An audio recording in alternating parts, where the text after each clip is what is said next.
So, good morning, folks. Tuesday, April 16th.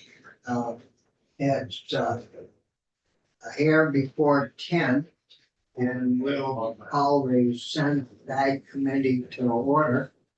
And we have a group of witnesses this morning dealing with 8706. And Linda, do we have the gentleman on No, he's not. I think he'll come on in at 10. right at 10? Right at 10 is what we thought. Yeah. And, well, maybe morning, Irene. Morning, sorry, Mike.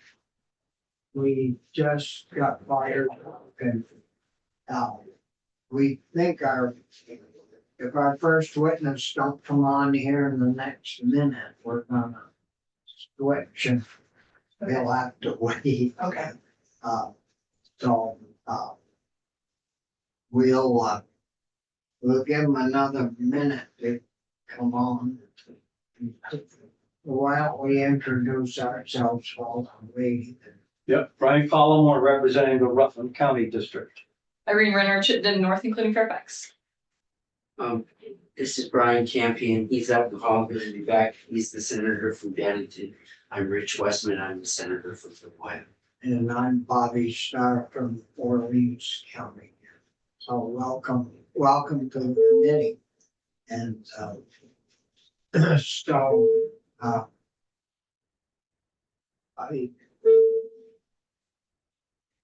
I think, did you folks want to get rolling? Yeah, we can start things off. That's a fact. Yeah, may as well. And because they're not going to just sit here and look at each other. Fair enough.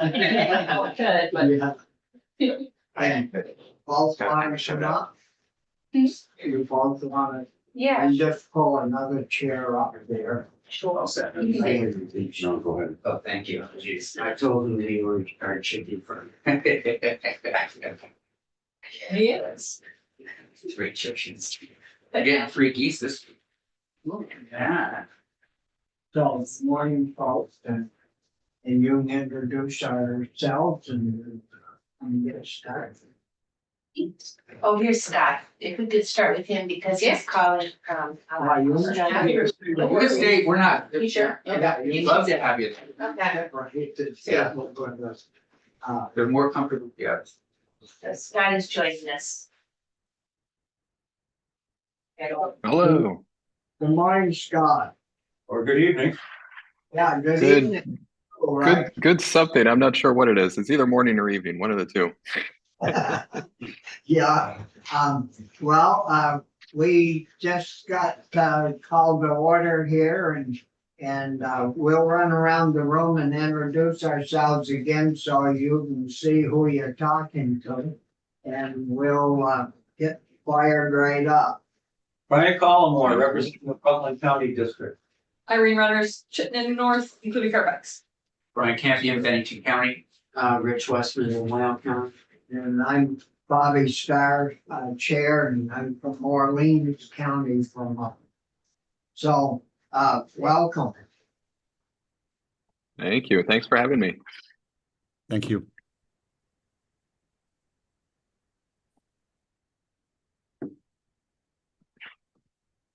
So did you want to tell us a little bit about your studies over at Cornell in regards to neonates and how what you found out doing your work there and give us a little heads up on, because we have a bill before us that sort of draft your language with the exception of a few changes. One is the opt-out provision, where the secretary over there can, if a firm's having trouble, they can get an exemption, a few things of that nature. So we'll Okay, sure. lead off. Sure. Yeah. No, I'm happy to do whatever's helpful for you guys. I guess I gave a presentation to the House, I think it was, in Vermont, and I uploaded that to whatever website it is that the House uses. Have you guys seen that presentation, or would you like me to share some of those slides? I think, That'd be great. you could share some of those with us. Okay. Their reporter has been over, but I don't think they brought many documents with them. They did bring some of the highlights of that report. They did. Yeah. Yeah. Okay. Well, here, why don't let me see if I can share my screen here. You guys definitely don't want to see that other screen where I'm trying to hire someone. You want to see this one. All right. Well, this is the presentation that I gave to the House. And I don't know if you'll want to see all of this, but I can certainly focus on at least this first part, the New York risk benefit on neonates. Let me just get myself out of the way so I can see what I'm sharing here. There we go. But yeah, no, I broke the presentation into three things. One, just to explain exactly what the New York risk benefit was about, why we wrote it, and some of the major conclusions. And then also, that was finished in 2020, and now it's 4 years later, or nearly 4 years later. So just a bit of an update of the peer-reviewed literature since the New York State report. And then also, since there's been restrictions on neonic seed treatments in 3 other geographical areas, just what's happened. It's essentially like the perfect natural experiment to see, you know, what happens if you actually restrict neonics. Does yield change? Does it increase, decrease, you know, et cetera? So I can share data on what has happened in those 3 other geographical areas as well. I guess before I start, what would be useful? Do you want me to cover all of this? Do you want me to focus on just a portion of some of it? Well, I think, you know, the peer review and the yield is probably the 2 most important things. Okay, sounds good. All right. All right, so I'll skip through some of the intro here. Actually, let me just say this, just because this is one of the things that I get the most, or I get asked the most about, and it's just a common misconception. Pollinators are having problems for a lot of reasons. It's not just pesticides, agrochemicals here. It's also pest pathogens, climate change, habitat, and inadequate management practices. So pesticides, and it's not just neonics. That's one class of pesticides that are causing problems for pollinators. That's a portion of the problem, but that certainly does not mean that they aren't part of the problem. And it happens to be one of the problems that we can do something about. So that's, you know, essentially why we're talking about it today. It's why we talked about it in New York. But just so you guys know, it's not just neonics that are causing problems for pollinators. Yeah, and Scott, we have a question. And I'm sorry to interrupt right now, but can you say something? People talk about the management issues a lot. Can you just tell us quickly about what that means, management practices, what people might not be doing well? Yeah, so it's primarily management for the Varroa mite. So our main managed pollinator in the world is the Western honeybee. And that's the honeybee that, you know, beekeepers keep in their hives in Vermont and New York, throughout much of the world. The Varroa mite is a novel parasite. It made a host switch from the eastern honeybee, Apis cerana, onto the western honeybee, Apis mellifera, sometime probably in the 1960s. It didn't even show up in the United States until 1987. And the Western honeybee simply just doesn't have the co-evolved defense mechanisms against that particular mite. So it is biological threat number 1 to all honeybees throughout the world. Unfortunately, here where I am in Australia, Australia actually kept the Varroa mite away somehow. It was the only continent in the world that had kept it away, but it finally just established last year. That's one of the reasons why I'm over here in Australia, to try and figure out, you know, what is going on, you know, with Varroa here, and what can Australian beekeepers do to combat it. But yeah, no, that's the major biological threat for honeybees. It is host specific. It does not impact any other bee species. So I'm not actually sure how many bee species are in Vermont, but in New York, there's 417 species. 416 of them are not impacted by the Varroa mite, and one of them is. So these other stresses are much more important than the Varroa mite for those other bee species. For the Western honeybee, it really is the Varroa mite that's threat number one, and then these other stresses are also important. And just, if I may, and I'm sorry, I don't want to get us off track, but management practices, so are there things that beekeepers aren't doing that they should be doing to keep those Varroa mites? Yep, for sure. So what we find, I also run something called the New York State Beekeeper Tech Team here in New York. It's a great state-funded program. Actually, yeah, here I'll put a plug in for it. If you guys are ever considered or ever want to consider doing something for beekeepers, it's a really great program that we have here in New York, and it is state-funded, so it's taxpayer-funded to help beekeepers understand the stresses that are impacting their operations.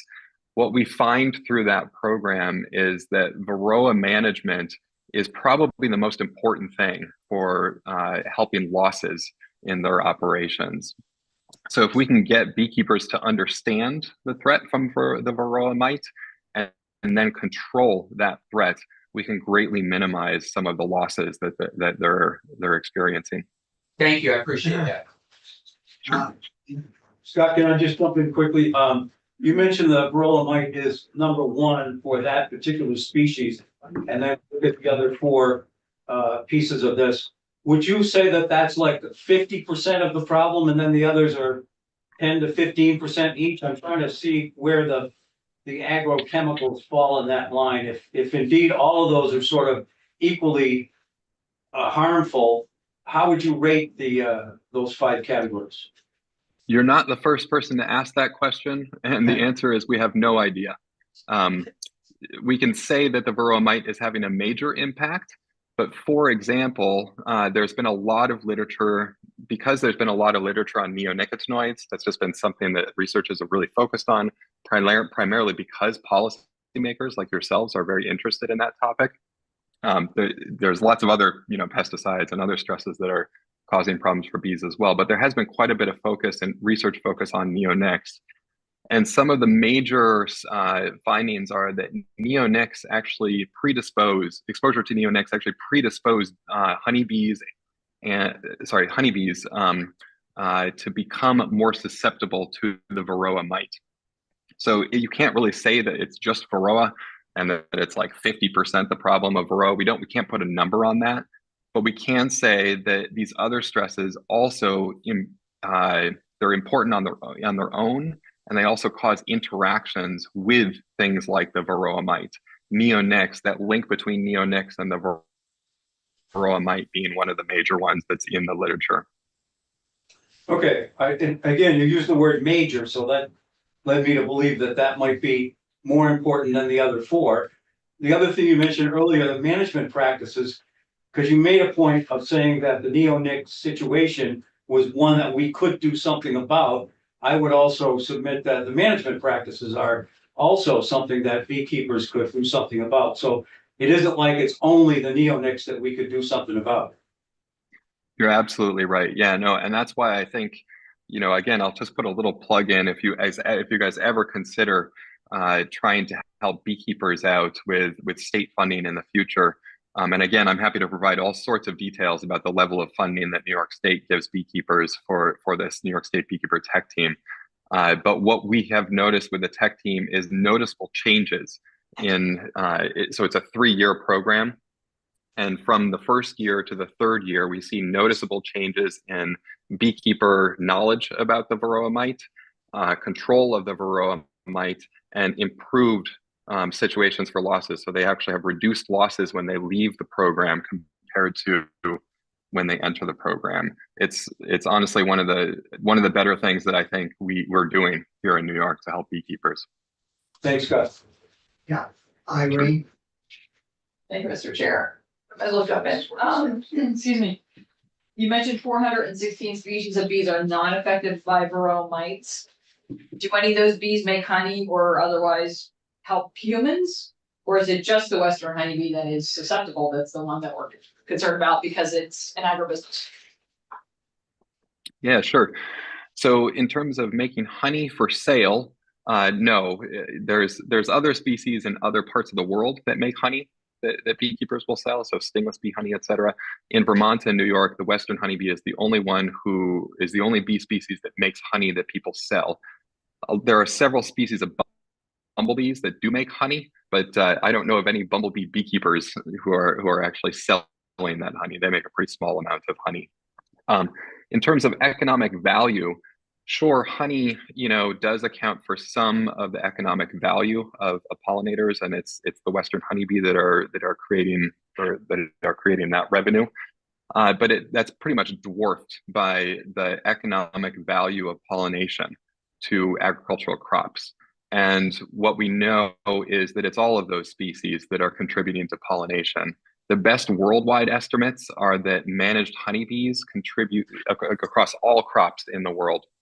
Let me just stipulate that across all crops in the world, it varies by crop and also location. But across all crops, it's the Western honeybee, the managed Western honeybee, that contributes about 50% of pollination services, and all the other species of wild bees contribute the other 50%. Yeah. Anything else? Yeah. Mr. Chair. So that makes me wonder if, I think we heard from other people who testified that we have no idea the effect of neonics on wild bees. Is that true, that we're only really able to research on the honeybee because people are keeping them and seeing the colony collapse? No, I wouldn't say that at all. There's quite a bit of literature showing negative impacts of neonics on wild bees. Here, let me just fast forward to one slide. The peer-reviewed literature since 2020. So this is a study in Proceedings of the National Academy of Science of the United States. This is one of the most prestigious journals that exists. So this is a publication from last year showing that decline of the Western bumblebee, or Bombyceps occidentalis, is directly linked to neonicotinoid insecticide usage in the Western United States. There are several other studies like this out there, and there are also studies at the more local scale showing that neonic usage at the farm scale contributes to reduced abundance and diversity of wild bee species. Thank you. So is that showing a 20% loss up there in the dark blue or the purple? So what this is showing here, this figure here is showing neonicotinoid usage across the Western United States. So from 0 all the way to 0.2 kilograms per hectare. And then this is predicted occupancy based off of all the data that has been gathered on the Western bumblebee. So this is again, it's a prediction, but it's based on real data showing that you have about 50% occupancy in the locations that have no neonic usage, and that goes down to about 10% occupancy in the places with neonic usage in the range where the Western bumblebee occurs. This over here is just showing a heat map of the distribution, of kilograms per hectare of usage of neonics. So a lot of usage in the Central Valley of California, and then a surprising amount of usage in Idaho as well here, and then some other places, compared to the whole range of the Western bumblebee, which is all the color here. We're good to go, I guess, Scott. Okay. We'll have more questions as you proceed, I'm sure. Okay, sounds great.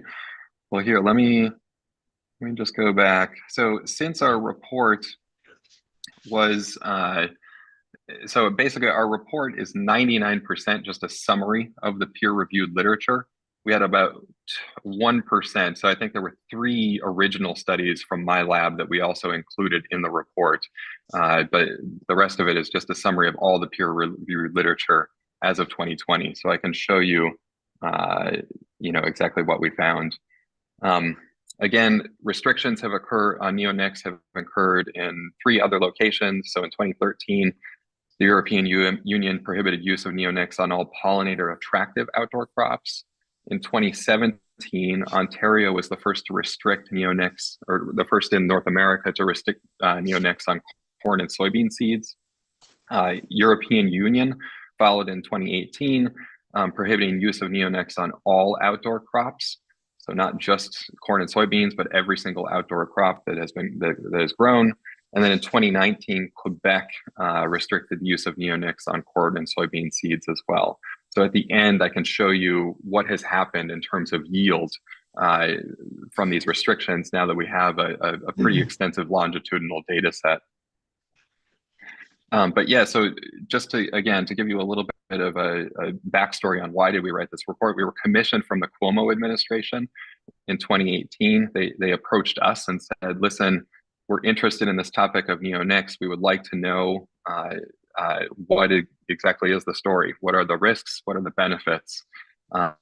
So we did a side-by-side analysis of economic benefits and risk to pollinators in the 5 major application contexts in which neonics are used. So that's field crops, corn and soybean that we're going to talk about today. But we also did this for fruit crops, vegetable crops, ornamentals, turf and landscape management, and also conservation and forestry. So everywhere that neonics were used, what is the evidence that there's actually economic benefits, and when is there evidence that there's risk to pollinators? And I'll share these slides with you so you have all the links to this stuff. But it was a 432-page report. We poured our heart and souls into writing it for a little over 2 years. I realize you probably don't want to read 432 pages, but I did write a 4-page summary, and we published it in American Bee Journal. So here's the link to that. You can read the summary. It basically gives the major talking points that I'll go over in just a second here. So the methods for this, we compiled every relevant study that was published in the peer-reviewed literature and university extension literature. It's the largest review that's ever been conducted on this, or at least as of 2020, and I think it's probably since then as well. It was the largest review that had ever been conducted on this topic.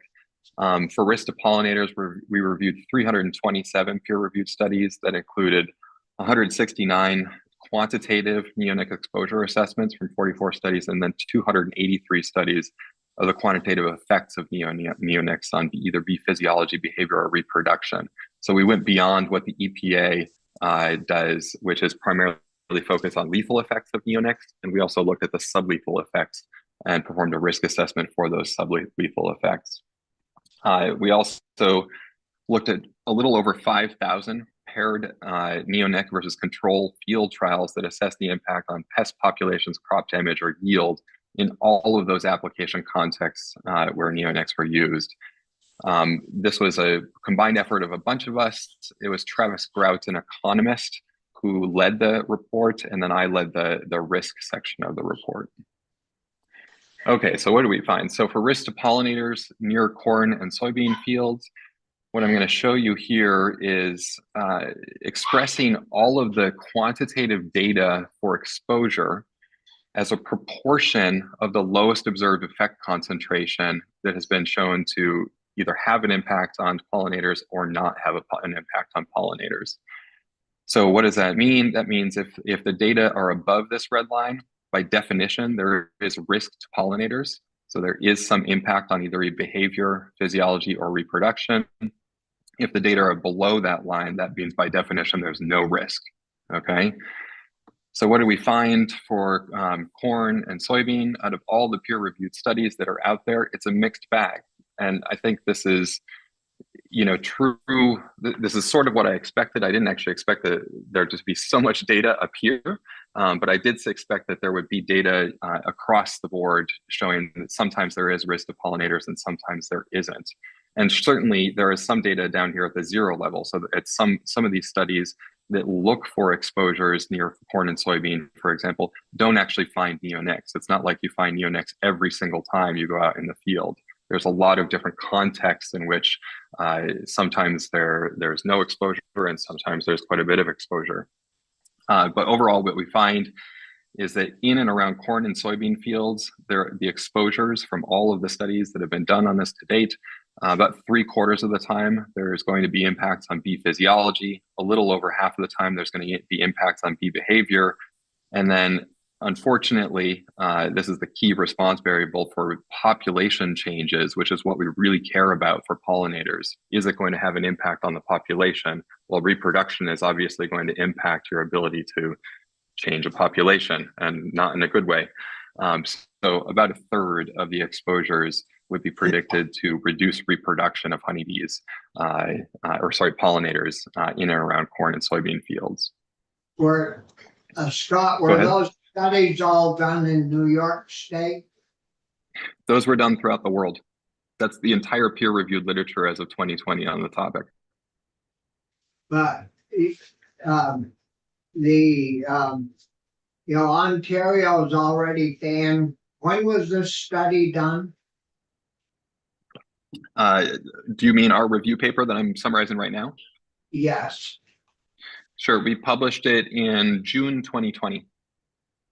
Oh, okay, so like the EU that had stopped using it in 13, had like 7 years and not using it. Do you know how that compared to, say, New York State that Right. hasn't fully adopted it yet, or? Yeah, so one of the interesting things, well, one of, I guess what I would say more unfortunate than interesting, is that there has been almost no funding provided to researchers to actually look at the impacts pre and post neonic restrictions on pollinators. There's been a couple studies that have looked into it, where researchers have gotten some sort of funding, from other locations to actually assess, impacts on pollinators and also how exposure changes over time. But unfortunately, when the EU banned neonics, there was no funding to do these longitudinal studies, and there similarly in both Ontario and Quebec, there has been no funding to actually assess whether changes have taken place in pollinators. So largely, we don't really know.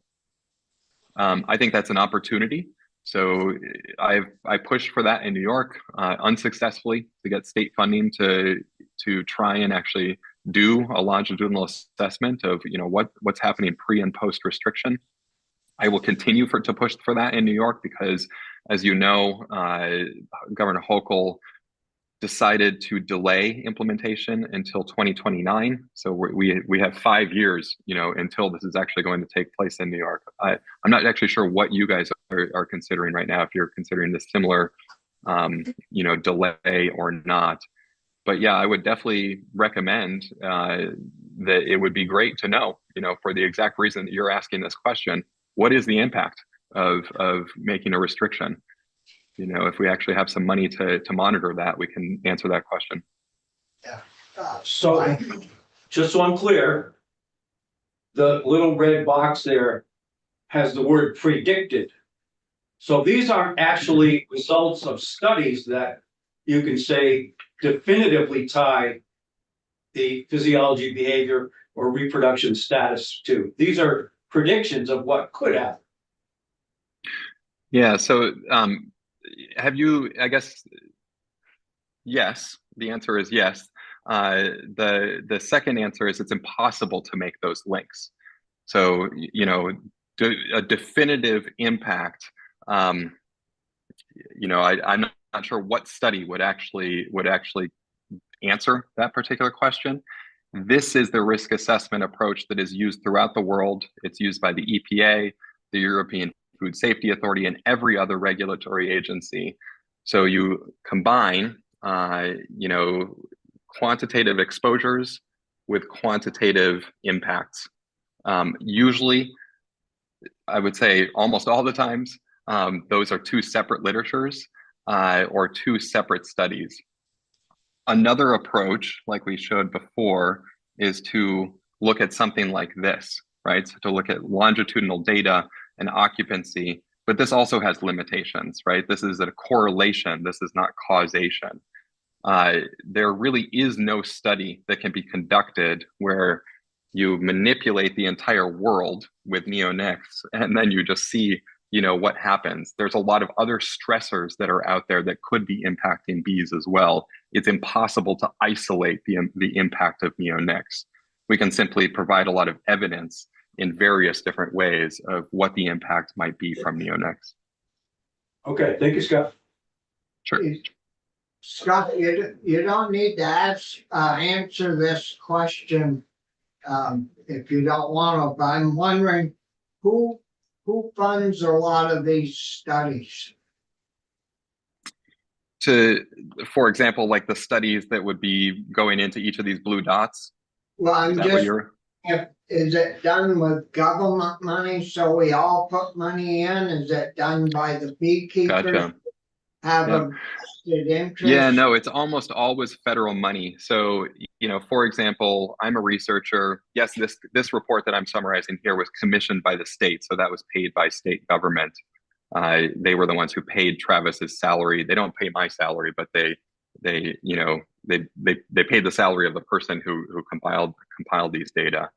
The vast majority of the money that I receive and other researchers receive to conduct studies along these lines comes from federal agencies, primarily the USDA, NSF, and NIH. So those are the three main funding agencies that will fund this type of work. Yeah, that's good to know. Thank you. Sure. Okay, all right, well, I'll keep going. So anyways, that was field crops. I focused the example on field crops because it's the clearest result. So you can see, this is just a replication of the exact figure that you were just seeing, that little square right there. There's quite a bit of blue dots. That means we have quite a bit of data. This is 96 exposure assessments that we're basing these conclusions off of. Therefore, we have relatively good confidence that, yeah, this is probably the truth of what really is going on out there in the real world. As you can see, for all other major application contexts, or for three of them that I'm showing right here, for fruit crops, turf and ornamentals, and vegetables, there's fewer blue dots. We simply have less data to really make robust conclusions of risk from neonics to pollinators. Sure, sometimes it's high, sometimes it's low. Maybe the pattern is similar to what's shown here. Maybe it's not. Maybe it's just the fact that we, you know, these particular studies found something high. But if we did another, you know, 75 studies, we would find that most of the data is down here. We really don't know. So therefore, the clearest result from the entire report or really our whole knowledge of this topic is that neonic exposures in and around corn and soybean fields definitely have risk for pollinators. These other application contexts, it could be that there's risk for pollinators, but I wouldn't hang my hat on it just given the limited data that we have to date. Okay. I guess that's another thing so oftentimes the critique I hear about this report and in general on this topic is, all right, this came up in the House session a few weeks ago that I talked to in Vermont, and it also came up in New York. It's coming up in other states as well. People say, well, what about New York? Or what about Vermont? Maybe Vermont is unique. You know, what if we have a study that's just from Vermont that does this? Will that show the answer, you know, for Vermont? And what I would say is, well, yeah, sure, that would be one data point in here, that one study. Right? The value of doing a full analysis of the entire peer-reviewed literature is it shows general trends, whether this is really a robust result or whether it's a one-off study that could show something or it could not, but it really isn't the truth. The truth, you really, the scientific evidence supporting what the truth really is that occurs in the real world relies on a lot of different studies to build up evidence to say, okay, this is something that is occurring or not. So what I would say is, yeah, we do know something about corn and soybean. We still, I'd say, are working on it for other application contexts. Okay. Yeah. All right. So I know that was a bit of an aside, but since that oftentimes comes up, I wanted to address it. Okay. So in addition, we looked at economic benefits. We find that in general, there's pretty good evidence for economic benefits of neonics on fruits, vegetables, and turf management. So here is a lot of pie charts showing when there is or isn't an economic benefit of using a neonic in a lot of different application contexts. So this is broccoli, cabbage, cucurbits, grapes, most of fruits and vegetables, and then also turf. There's a lot of green here, which means that there was an economic benefit. It's not always green. So for example, in sweet corn, and this is maybe a prelude to what I'm going to show you in a second for field crops and field corn, there's quite a bit of gray. And there's certainly gray in these other areas too, where there's no evidence for economic benefits. But I would say in general, there's quite a bit of green. So there is evidence for economic benefits in these application contexts. Yep, go ahead. Was there a question? Well, you had sweet corn. What about, I know we grow a lot of that, but what about silage type corn? Right, yeah, so that's what I'll show next. Okay. So what we found, and this was the biggest surprise for me in this report, what we found is that there's really limited evidence for economic benefits of neonic treated seeds in field corn. So this is corn used either for grain or for silage. And you can see here, you know, as opposed to all the green that's shown in these figures right here, there's a lot of gray. So let me walk you through these figures. There's really two different types of controls that can be used. One is a control with just an untreated seed. That's what's shown here.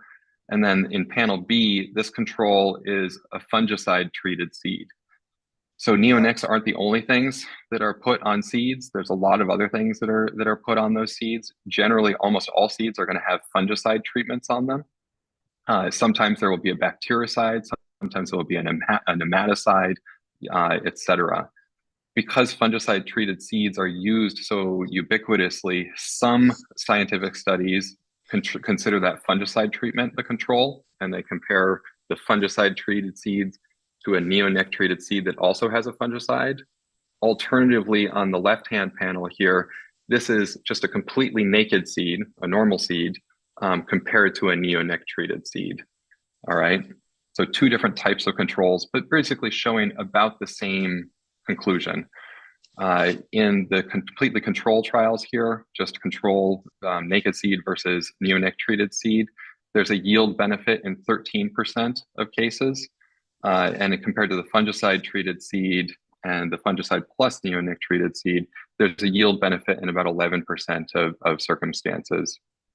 If you carry that yield benefit through to actual economic benefits, we find that there's economic benefits in approximately 50% of those 12% of trials. So again, the neonic costs something, right? So you have to pay for the neonic.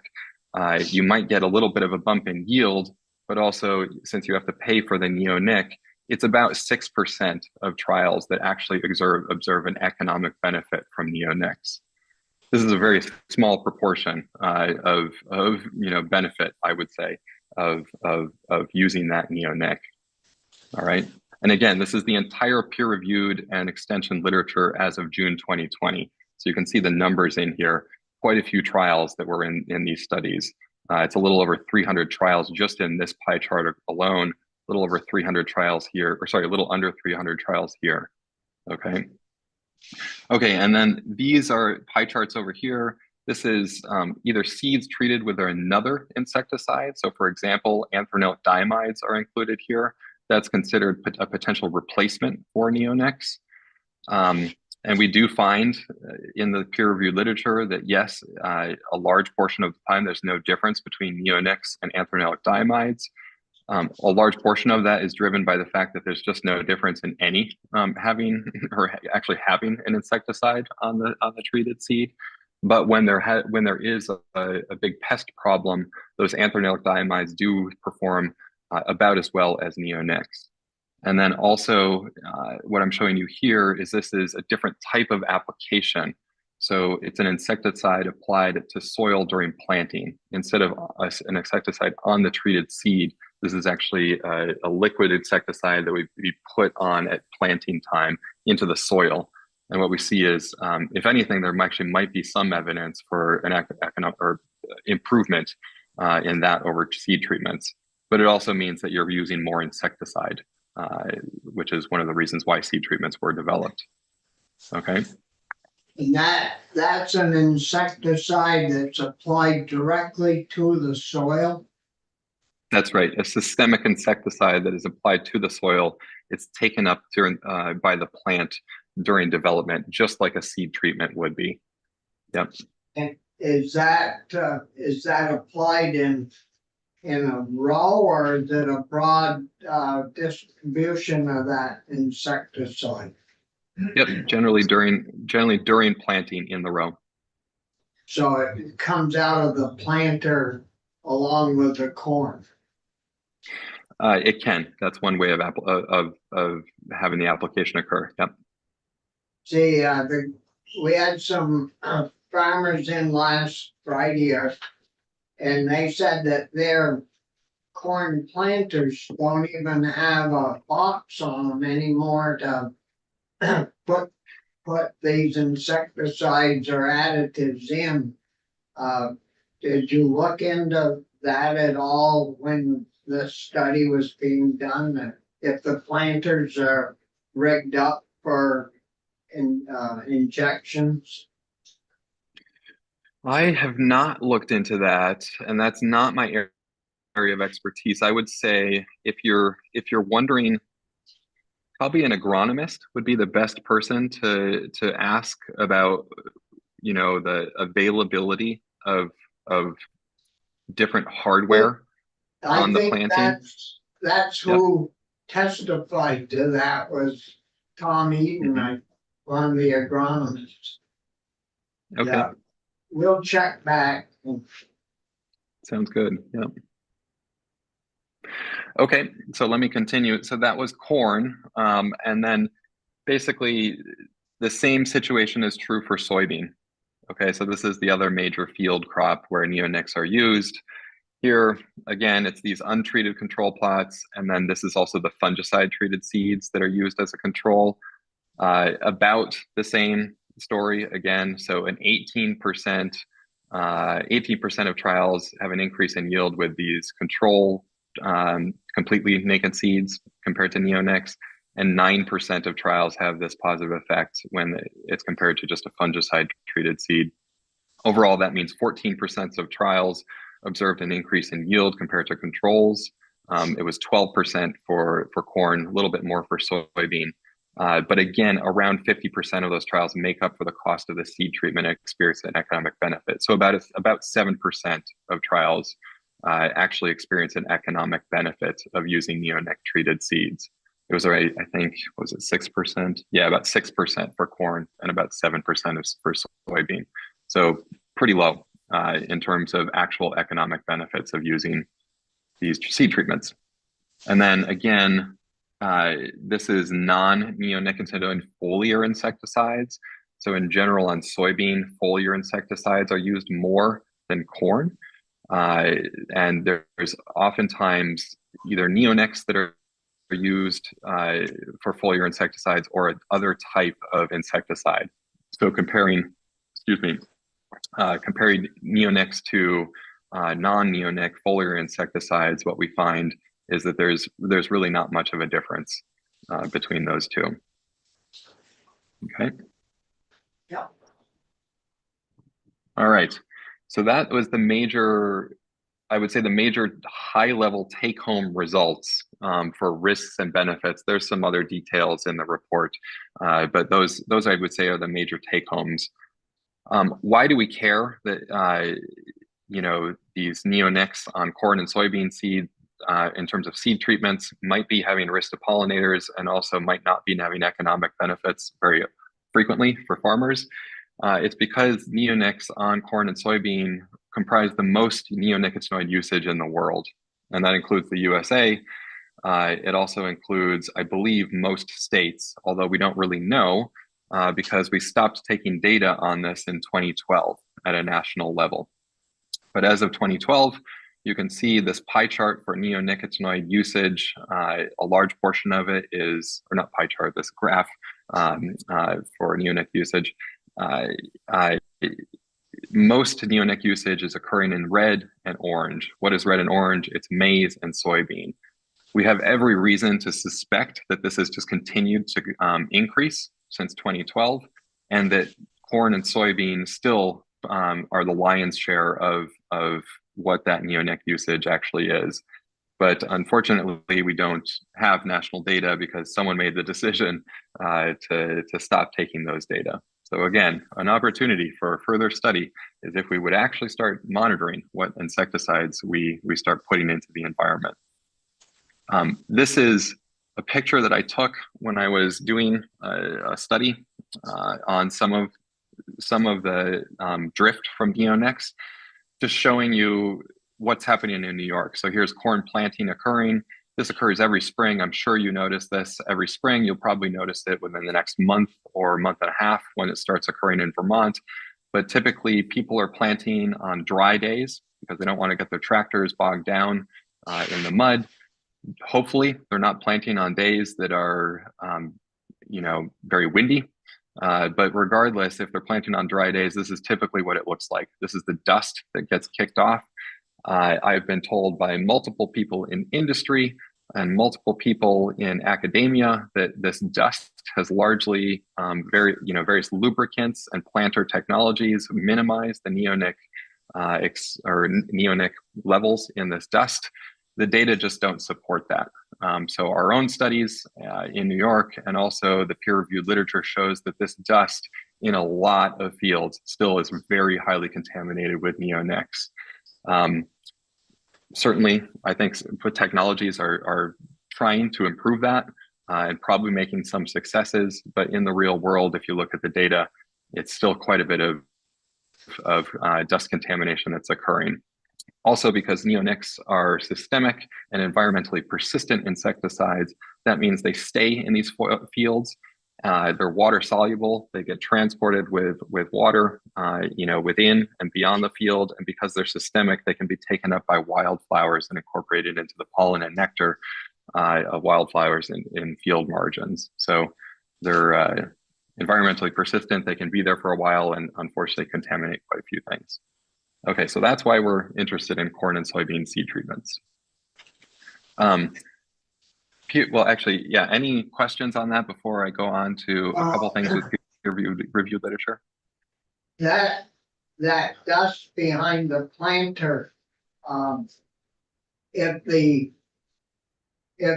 planter is working right, why and the seed goes directly into the ground, and then it's covered and packed with the tires. How's that dust getting out of there? Did you look into that at all? Because it doesn't look very brown, so it doesn't look like it's dirt dust. It's pretty white. But I mean, so I am. Go ahead. Yep. Well, it's just hard to think that a coated seed that drops down a tube and goes directly into the ground, and then it's covered and run over by a packer would put out that kind of dust. And, just logically, it looks like a lot there for the way that we understand the seed is put into the ground. Yeah, sure. So again, I'm not a physicist. I don't know, all the reasons why that there's neonics in a lot of that dust. But I can say if you watch a planter, either a vacuum planter or other types of planters, there definitely is abrasion that occurs of the seed when it's injected or put down into the soil. There are lubricants that have been put on those seeds to try and reduce that abrasion that occurs. And there's certainly planter technologies where they try to get it so they inject it and dust doesn't get kicked up. Those have been advancements, I'm told, over the last I think, about 15 years, those advancements have occurred for planter technology. What I can share is that from our own data and also from other peer-reviewed studies that are continuing to investigate this topic, that it has not eliminated the risk from the dust. But I guess the other thing to convey too is it's not just the dust that's the problem. It's the widespread use of a systemic environmentally persistent pesticide that leads to a lot of these exposures. So a lot of the exposures are occurring a year or two after the neonic has actually been used. And the exposures are well known in the wildflowers surrounding fields and in other places surrounding fields. So there's a lot of transport that occurs once the neonic is actually placed into the field as well. Actually, you know what? I just realized here, I can show you this instead of just telling it to you. So about 2 to 3% of the active ingredient is lost as dust. This is a study that was published in 2020 by Christian Krupke and John Tucher. Both of them are field crops entomologists at Purdue and Penn State University.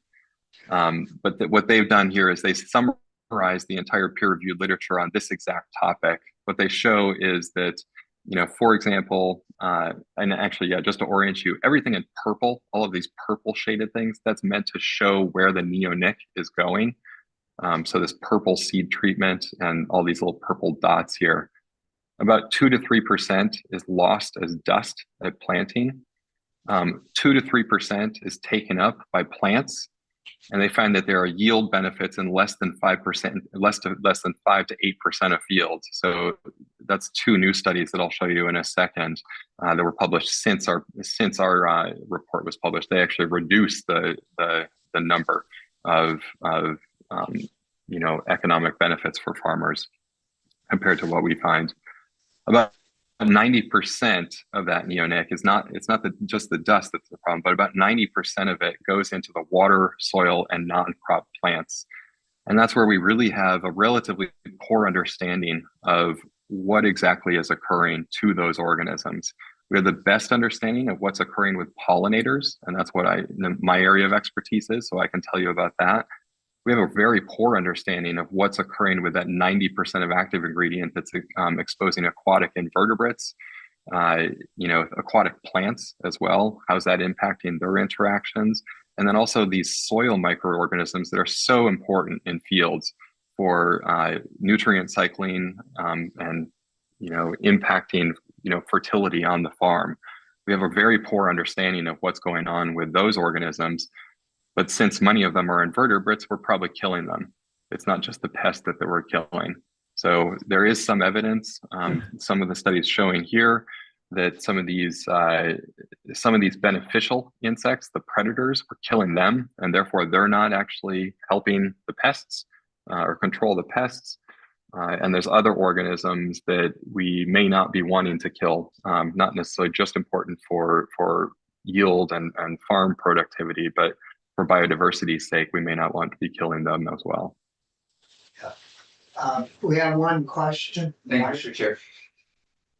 A little bit off of this, but do we have numbers? Do you have numbers that would show life expectancy reductions in farmers and people that work on farms that are exposed to herbicides and pesticides in general? I mean, a quick look, it does look like they're starting to pull these numbers together. And you are seeing some reduced life expectancy. I'm wondering if you have anything on that or could say anything about it. Yeah, so that's not my area of expertise, is human health. We decided to limit, so there's something called scope creep, right? When you do one of these reports, right? Everyone wants you to add another thing on. We already wrote 432 pages on pollinators. Sure. So we stopped it at that. And also that's one of the more controversial topics as well, in large part because they're observational studies, they're not manipulative experiments. So, you know, I would say, yeah, I would hesitate. So I guess with a grain of salt, knowing that this is not my area of expertise, what I would say is one thing that I can be confident in is neonics are actually, one of the reasons people use neonics is they're actually relatively non-toxic to humans compared to other insecticides. This is one of their great advantages.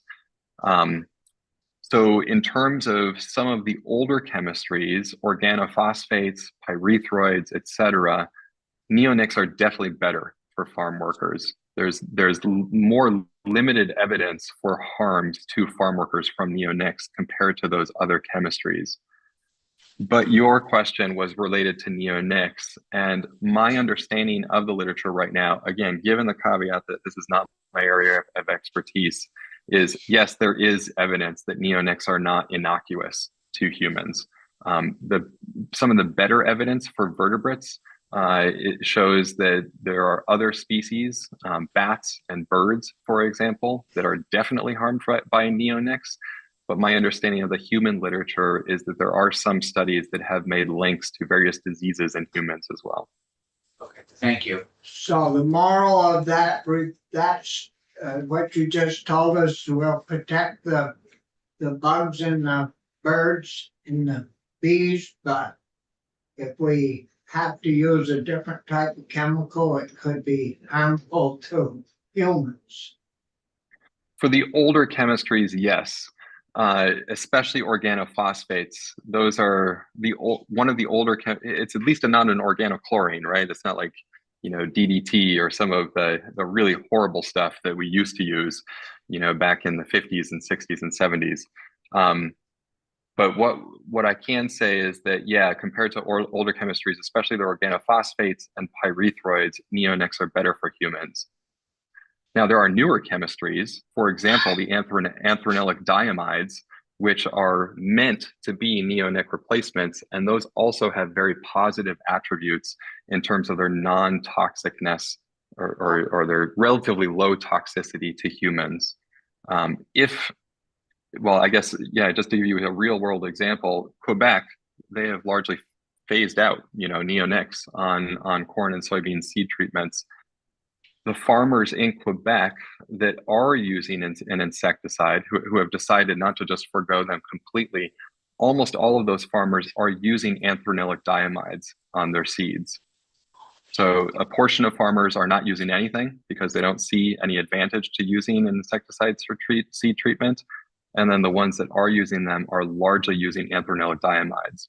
So I wouldn't say that it's, if we get rid of neonics, that we go back to older chemistries. We're actually, the evidence shows that people are going to newer chemistries and not the older chemistries. Yeah. Well, it's good to hear that diamide is, not toxic to humans. Because I guess if this gets banned, that's where like Quebecers, some of them are going with that. So we'll see how that all works out. Yeah, thank you. Okay, so I want to be cognizant of time as well. Do you want me to keep going or are we pushing our limits on time here? You got 5 more minutes? Okay, 5 more minutes. Let's see, what would be useful here? So why don't I just highlight these 2 studies really quick, and then I'll show you what's happened. Maybe the most important data is what's happened in places where bans have actually taken place. But yeah, the 2 studies that were published since our report, one was a study from Quebec in 2020 by Genevieve Labrie, looked at 84 corn and soybean sites, found that less than 5% of sites experienced a yield benefit from neonic treated seeds. So again, this is a very large study. This is one reason to highlight it. There's not many studies that actually looked at, 84 sites. Actually, none. This is the largest study that had been done to date on that topic. So just across the border from New York and Vermont, less than 5% of sites experience a yield benefit, and almost none of those actually experience an economic benefit from using neonic treated seeds. And then again, just across our border in Ontario, this is now the largest studies that has ever been conducted on this topic. 4 years of paired neonic treated versus control fields, 129 corn sites and 31 soybean sites. 8% of those corn sites experienced a yield benefit from neonic treated seeds, and 6% of soybean sites experienced a yield benefit from the neonic treated seeds. financial cost of neonics was recouped in 3 to 4% of fields. So again, just even expanding and now reducing what we found in our overall literature summary from our New York State report. Okay, so here's maybe the most important data that I can show you. So corn and soybean yield in locations where neonic restrictions have taken place. There was a lot of pushback in New York when we were considering this legislation, of people saying this is going to absolutely ruin the farm industry, et cetera, even though all the scientific evidence has been presented showing that there are really very few economic benefits. People were still basically operating out of fear that restrictions will just absolutely ruin farming. Let's see what's happened in the EU. Okay, so EU restrictions on corn and soybean went into place in 2018. That's when restrictions on all not all crops, not just pollinator attractive crops, that took place. As you can see here, so this is production of main cereals in terms of million tons. The gold here is corn. As you can see, there's been absolutely no difference in corn yield, both pre-neonic restrictions and post-neonic restrictions, and that's statistically significant that there's no difference. Sure, there's slight differences from year to year, largely due to weather, et cetera, but no difference attributed to neonic treated seeds. For soybeans, same thing. There's no difference or potentially even an increase if you go back to and include data from 2012 and 2013. But if it's just the 5 years post-restrictions and 5 years pre-restrictions, there's no statistical difference in soybean yield in the EU pre and post-restriction. If you go to Ontario and Quebec, and shoot, I didn't realize I was going to show you these slides. I would have summarized this for Quebec as well if I had time. But I was able to summarize this for Ontario. It's the same story for Quebec. Pre-neonic restrictions, here are the numbers in terms of average corn yield, so bushels per acre, and then also total corn production in terms of metric tons. And then here's soybean. So either bushels per acre, so your average per acre, and production in terms of overall production. And as you can see, these numbers down here, post-restriction, are actually bigger than these numbers that are pre-restriction.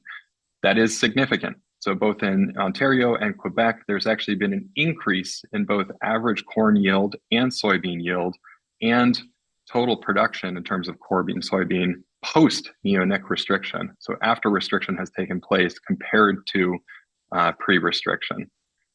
So basically, this is the perfect natural experiment that's taken place. We've said, all right, what is going to be the impact? All of the scientific evidence, suggests that there's not going to be much of an impact.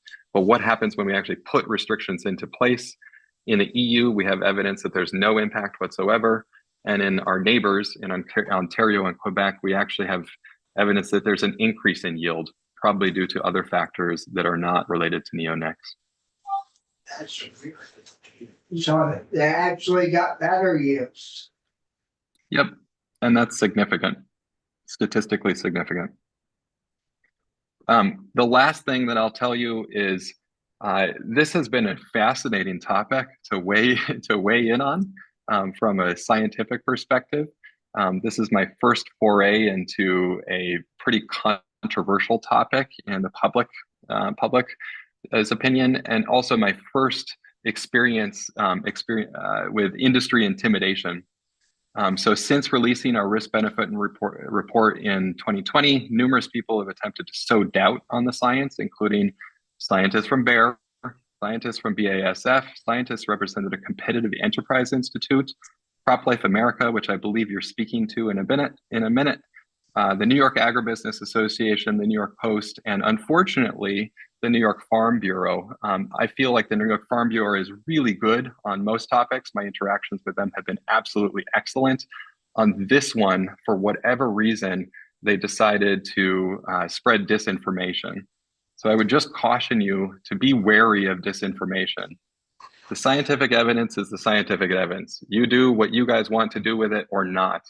Unfortunately, a lot of people have tried and continue to try. That's true in Vermont. I'm aware of a few efforts that are ongoing in Vermont right now as well, to basically tell you lies about the science. So now you've seen the science. I'm happy to share these slides. You can go to every link that's in every single slide that you have here is a link to the data. You can look at the data yourselves, and you can come to your own conclusions. I'm just the messenger of scientific data. You guys are making the decisions. Just make sure you make your decisions on real data, not made up stories. That would be my message. Yeah, well, Scott, yeah, certainly done a good job explaining it all, and we certainly want to thank you for staying up so late in the evening. Where is he, Australia? Yeah, yeah, Thank you. for being with us. So thank you very much. Sounds good. All right. Good luck with Yep. what I know is a tough decision, because you've got a lot of people on both sides with pretty strong opinions on this topic. Yeah. Well, have a good night's sleep. Sounds Have good. a night's sleep. Thank you very much. Take care, guys. Yeah, thanks again. Sorry, John.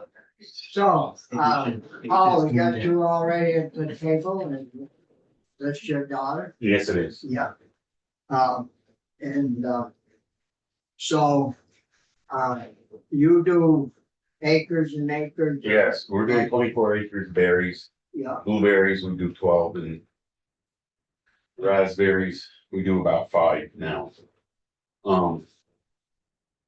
When we weren't using neonics on the berries, you get 1 or 2 pickings, and then after that, they were all bugs.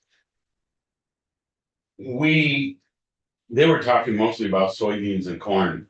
I don't know about that, but I know on my fruits and veggies, I think the neonics work great. And I've used not neonics. You pick the berries twice, then the bugs would get most of them. And the Prometheans just don't work. So and, are there other products you I'm could? hoping there will be, but they haven't come out with a lot of new products in a while. It seems like to me. When we were talking to them at the most recent Nutrient Ag meeting, which we get to meet with a lot of the agrochemical companies, they were saying that there won't be any more new chemical compositions coming out within the next 10 years. So there's really not gonna be many new tools for farmers. It's just gonna be a lot of combinations of old chemicals. So that's offering farmers not much hope for alternatives. And, you probably haven't tried this dynamite that there, this guy talked about it, and quite a few other witnesses have mentioned that product. Never had it. No. And I don't even think it's something that has been really well advertised. We haven't heard that any of our It's focus, right? seed coating, right? It's seed coating, it's not a spray, is my impression. So your Yeah. blueberries are already in the ground.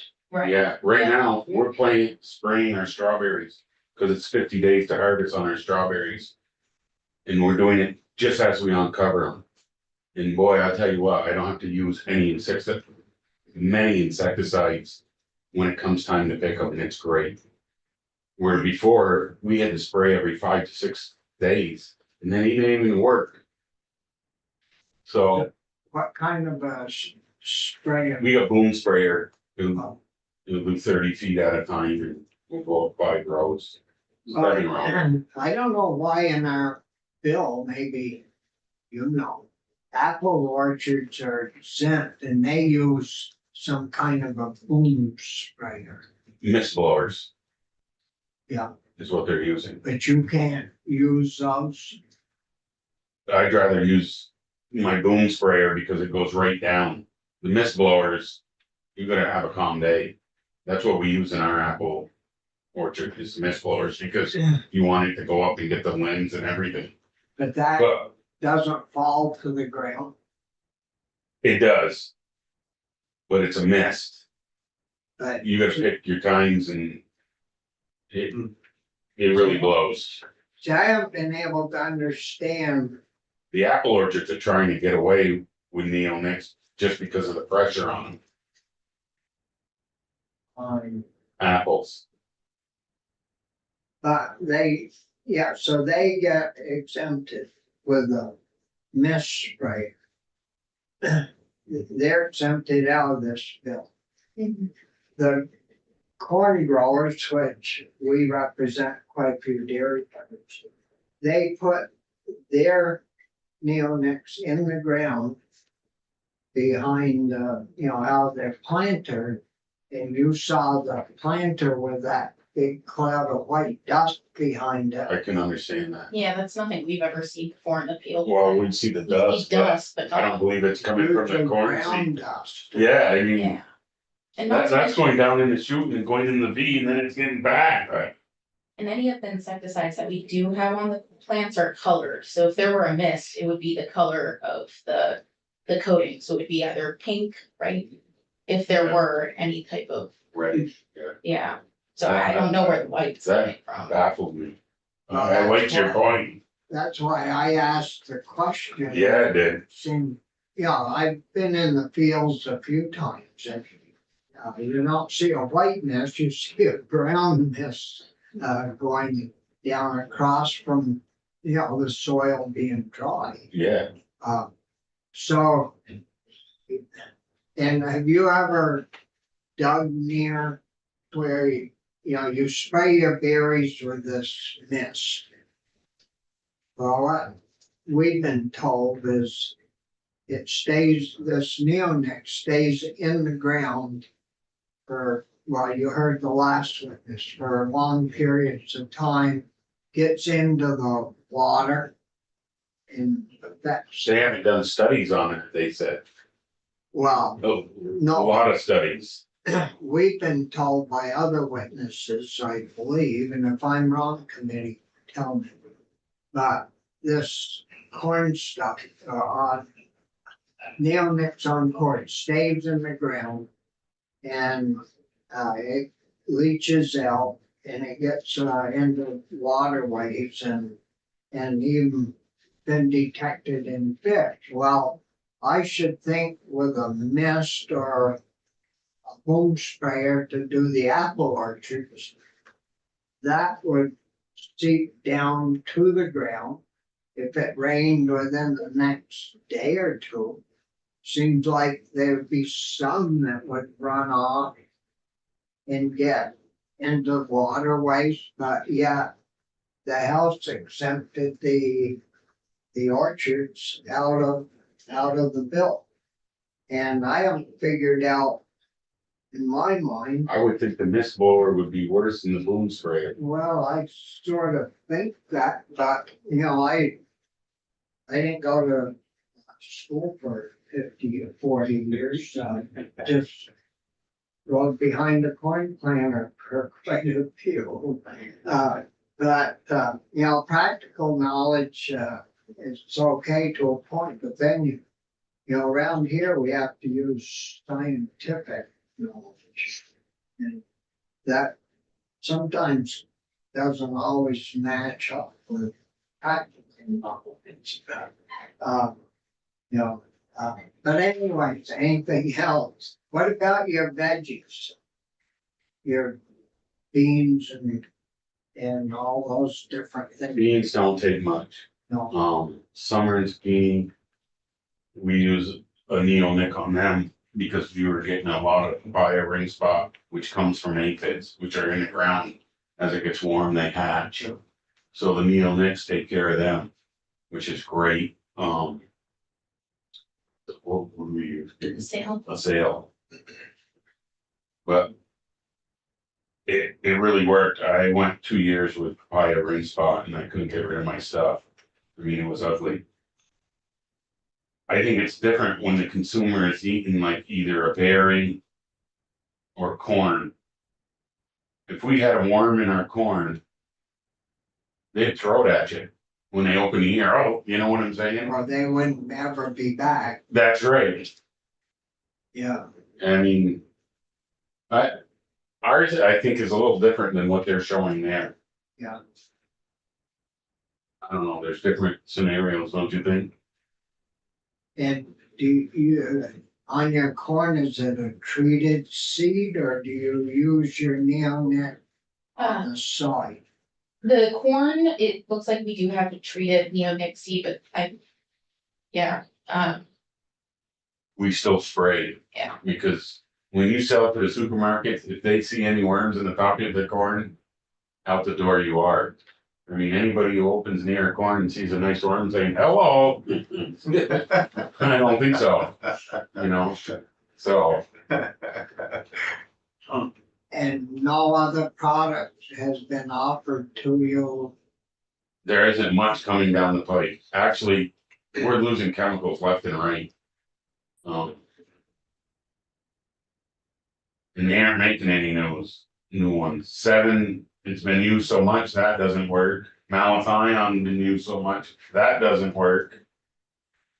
I love starting off with the neonics. I talked to Nate Norris probably 8-10 years ago, and once I started using that, I was so happy. You know, I get so much yields per acre, especially on berries. We're picking 700 flats a day. I mean, they're going all over to Hannaford's. They're going down to Whole Foods. They're going to Ward's Berry Farm. It's great. And how many acres of that? We do about 24 to 25 acres of strawberries. We got 24 Jamaicans picking. Yeah. Well, you know, we've spent 10, 15 years trying to get off of this imported food and. We're going the other way. We're getting more stuff from Mexico and China. In Guatemala, just going to Costco's. I mean, if they keep going the way we're going, we're gonna import our stuff just like our oil, as far as I'm concerned. Where they do it worse than we're doing it. You know, I mean. I think we are the safest country going right now. I mean, if they can give us something new, I'm always looking forward for that. And they teach us at the vegetable growers, we belong to the association. Yeah. I've talked to some of the farmers that don't use anything and they pick once or twice. And that's it. They just have berries because it's a drawing card. I'm doing it to make a living. And how many picks do you get? About 4 or 5, not 1 or 2. how many plants do you think you're getting for units? Well, 1 year I was getting half the amount. And I'll tell you what, you can't afford to get half the amount. When I put down the straw for the berries, that's almost $50,000 just in straw To cover it. to cover them. Yeah. Then you got all the labor to pick them. Yeah. And then, yeah. Well, and if you have to pick them 4 times, that's a lot of picking. Oh, yeah, it is. Other questions? Yeah, I was surprised to hear that your blueberries are so needy when it comes to nicks. Like I pick organic berries in Milton and they have lots of blueberries. So maybe you want to check with them what they're doing. They're not using nicks, or they could be organic, right? Are they getting Japanese beetles? Probably some, but they have a huge Where's this? up, Willow Hill Farm, How many, Willow Hill Farm. how many? I can back to with acreage, but Yeah. it's a lot of berries. And then we also have raspberries next to them too. Yeah, I mean, I understand fragile fruits like raspberries and strawberries might need the neonics, but I'm surprised blueberries because they tend to be pretty rough. So I'll just throw that out there for, Something I know the you don't organic know. guys are using something, but it's not neonics. Yeah, For what it's worth. I don't know if some you can things you stop. don't know you're eating when you're biting into a blueberry. Meaning the worms that you know. I pick them, so Yeah. I'm quality control number 1. I won't pick them up, they're gross, and I won't take them home if they're. No, you can't even tell if they're gross because the eggs are laid in the blueberries. Blueberry maggot. They go in my freezer and. You for you? gotta, They're you good. gotta mash them up and, I don't. Thanks. any other questions for Paul? I would also mention too, blueberries they're exclusively pollinated via wild bees. And we have never noticed a drop in our production or pollination levels in our fields, throughout our They're time. mostly the bumblebees. Yeah, throughout using no neonics and using neonics, there's been no difference. you've had the same level of pollination production all along. So what they're saying, you know, that there's a drop in species population. We're not seeing that in our fields, and we've talked to multiple of our beekeepers on our land, and they've all echoed the same point, that there has been no dramatic difference in their colonies on the fields with the use of any of our pesticides. We always spray, you know, beginning of the day, end of the day, outside of the pollination zones. And we talked to one beekeeper, and the only time he was ever having issues was in winter with a lot of the fluctuations in temperatures. And then the minute he moved them into a barn to keep a consistent temperature, those bees were thriving. So definitely it would be more management practices that would be impacting bees, in our opinion. And with the net positive that we get from using neonics, banning them just is not, you know, the right direction, in our opinion. Farms are already in a really fragile spot here in Vermont. Yesterday, we were looking to go ahead and spray some of our plants. We were going through our New England Small Fruit Grower book to see, you know, what options we had for sprays to help treat some of the issues we were having in our fields. And already so many of them were not available to us. There were a lot that just aren't registered in the state of Vermont because there's not enough sales. We're PDAG state. Yeah, because we're too little. And then not to mention that we are having, you know, more regulation on these. So, you know, we are not having the same playing field as a lot of other farmers in the country. So that limits us to quite a few chemicals. And then oftentimes, you know, when you only have 2 or 3 chemicals that you can use, you know, bugs adapt. They're going to figure out how to, you know, overcome that. And then we face issues of resistance. As soon as you start taking away farmers' tools, when they become more limited, their livelihoods are at stake.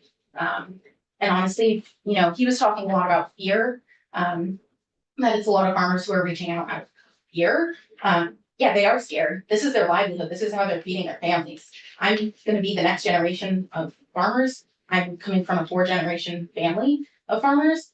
And if I don't have tools to treat things happening in my fields, that's going to be a problem. I will not be able to afford to feed my family that way. I Oh think, no, it shakes right down the throat. yeah. Irene, Thank you, Mr. Chair. So I hear the fear in your voice and I totally understand. We're not talking necessarily about banning spraying fruit. Mhm. Last I knew, we're talking about seed coatings on soy and corn. Do you plant soy and corn? No, that's why I So said I that. want to make sure that we Yeah, correctly put the fear where the fear belongs. We just heard a huge presentation about seed coatings. Yeah. That's not what our main thrust is here. So Right. let's, I do want to be Take clear care that of as all soon of as us. you start taking the step through that door of banning tools for farmers, that's a problem. Like when we start having, you know, attacks on the tools that we are using to create our livelihood, even if it starts here, you know, all of a sudden that opens up the door to start banning more. I hope you would trust us better than that. I hope you would trust that we would hear you. I So hope thank so you for that. too. Thank I you. hope so too, but you know, I think there's a really big push right now, to be limiting the use of these things. You know, recently with climate change, there's been kind of environmentalism and there's been, farming, and those two have been pinned against each other more recently. A lot of environmentalists are against a lot of what farmers are doing, so there's been a lot more attacks on what farmers can or cannot do. Farmers simply cannot take the increase in regulation, to the point that we are. I spend about 40 to 55 hours working in office management, doing tracking and charting for our farm, along with other farm stand duties. My father spends about 60, 70 hours out in the fields each week at least. You know, thinking about where this farm is going in terms of the future and me stepping into that role. When my father retires, I have to go ahead and I have to take over that role, as well as the office management. And because, you know, the yields would be going down, it would be, well, just because of all the, you know, issues we are facing in, you know, our sector between climate change, you know, flooding, we were impacted severely by that this last summer. and just other things happening. In terms of farmers getting squeezed, all of the costs of their inputs are going up and, you know, all of the things that we are selling, we are not making nearly as much as we should be. What was it you were saying? We make like what, $1 on a box of cucumbers or peppers sometimes? It's not enough. So our profits are going way down and I have more roles that I need to fill because of all of the regulation and the increased burden on farms. So that's costing us a lot of money. So I would need to find a way to fill both roles while also saving the farm, you know, money. So I think that's something to really keep in mind. I'm a UVM student right now. I am studying food systems and nutrition. I've spent the past few years studying agricultural systems, you know, everywhere from agriculture to distribution to consumption. I've taken a variety of classes. And historically, things like this just do not work out for the farmers. If we want to start, Always on the wrong end of the stick. yes, and it seems that farmers are coming under attack more and more recently. And I mean, when it comes to us local guys, you know, we're small. We don't have much of an impact. You guys ban, you know, neonic seed coatings here in Vermont. That's not going to influence agriculture companies to switch to something else. Things are still expensive for us. Things without that seed coating are expensive. We can't afford to absorb that cost on top of all the other costs we are forced to absorb, especially after the pandemic. Farms economics are not doing well since then. Things have been slowly dwindling, especially with, you know, all of the competition coming in from Canada where their labor is so cheap and our labor is so expensive. We can't compete. We're gonna be out of business if there's more regulation coming into place. So, I mean, you say it starts now with the seed coating, but I mean, that's, you know, one step down a slippery slope. The old saying, the nose gets under the tent, pretty soon the whole tent's gone. Yes, exactly. Well, did you have I enough? just wanna say in defense, I picked Barry's agricultural farm as well as your Essex farm, so it's nothing personal. I just want to keep this to what's in the bill, what isn't in the bill. But I this, absolutely empathize the with berry, all your that isn't the flooding. bill. It's mostly seed corn right now, Yes, but we're just afraid that it's gonna go. I hear that. And we're such a small state, a lot of the companies that do, you know, they gotta put millions of dollars out in research. They ain't gonna come to the state of Vermont because to register chemicals, because they have to pay so much to register chemical in the state of Vermont. And so we're getting really limited. Our little state, and it's rough. And Katie, I just want to say, I'm glad you're at UVM. I'm just curious, are you doing it full time or how are you? Full time, You are doing full time. full time on top of all of this. Yeah, How much longer do you have? I am done in May. Thank Wow, God. congratulations. Yes, I'm ready. Congratulations. Good for you. That is great to hear. Thank You must be proud. I'm very I proud. bet you are. I can't wait to be done. You mean just paying the tuition? I just wanna work in the fields. It's getting too much. When I used to farm, I've been doing it for 39 years. You go into meetings and you'd enjoy the meetings. Now you've got GAP certification, you've got water quality. There's 4 different things you gotta meet all the time. And then you're basically working all day and charting all night. Well, I bet Katie, you also bring. That's why I don't want, Real life perspective to the classroom. Yeah. Which I'm sure your classmates really appreciate hearing. Yeah. And it's one thing to sort of do it theoretically, but to have Oh, you in there, actual doing. yeah, so that's great that you're doing that. Yeah, good for you. Thank you. And I mean, I also like Congrats. to throw out there too, a lot of the language he was using was might and likely. We're basing a bill that would actually have like real life consequences for farmers. So definitely take that with a grain of salt. I mean, these are theoretical I things. think actually we have a lawyer here. I think the bees, everybody thinks, oh, we're gonna make honey. But they don't realize all the work that goes into bees. There's more bees in the state of Vermont now than there's ever been. Because everybody thinks, hey, we're gonna raise our own honey. They're a lot of work. You don't wanna sit here and hear that.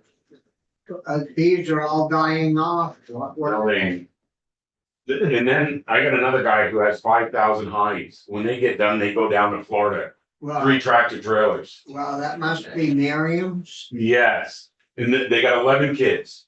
That's them. Yes. They had Almost 11 as kids. many They had 11 kids. Yeah, they brought it to me, says we go through a pile of rotten. And I love talking with them. All the kids are in it and No, it's they- amazing. They came and testified, they haven't got a call. No, I think it's a lot of people who say, oh, we're gonna raise our own honey. They put the beehives out there and the good beehives keepers are there twice a week, checking their bees. Not once a month. It's too late by then. Yeah, it's all. Then you gotta feed them in the winter, but make sure they got their stuff. And the white treatments. Yeah. Well, thank you very much, for coming down. It's good to hear from somebody that's actually doing the work, so. Yep. So, yeah. Thank you guys. You all Thanks for your hang, you know, patience. sit through. We It's like a while. got another half hour, 35, 40 minutes, so. You know, if you want to stay, you're more than welcome. If you want to get out of here while you're. I'd like to get out of here. Lots to do on the farm, that's for sure. Before you get stung. Yeah, well, thank you very much for your time. Thank you Thanks guys. a lot for Yeah. having us. Congratulations again. Thank you, I appreciate it. So we have Kevin, Yes. yeah, That's all right. Good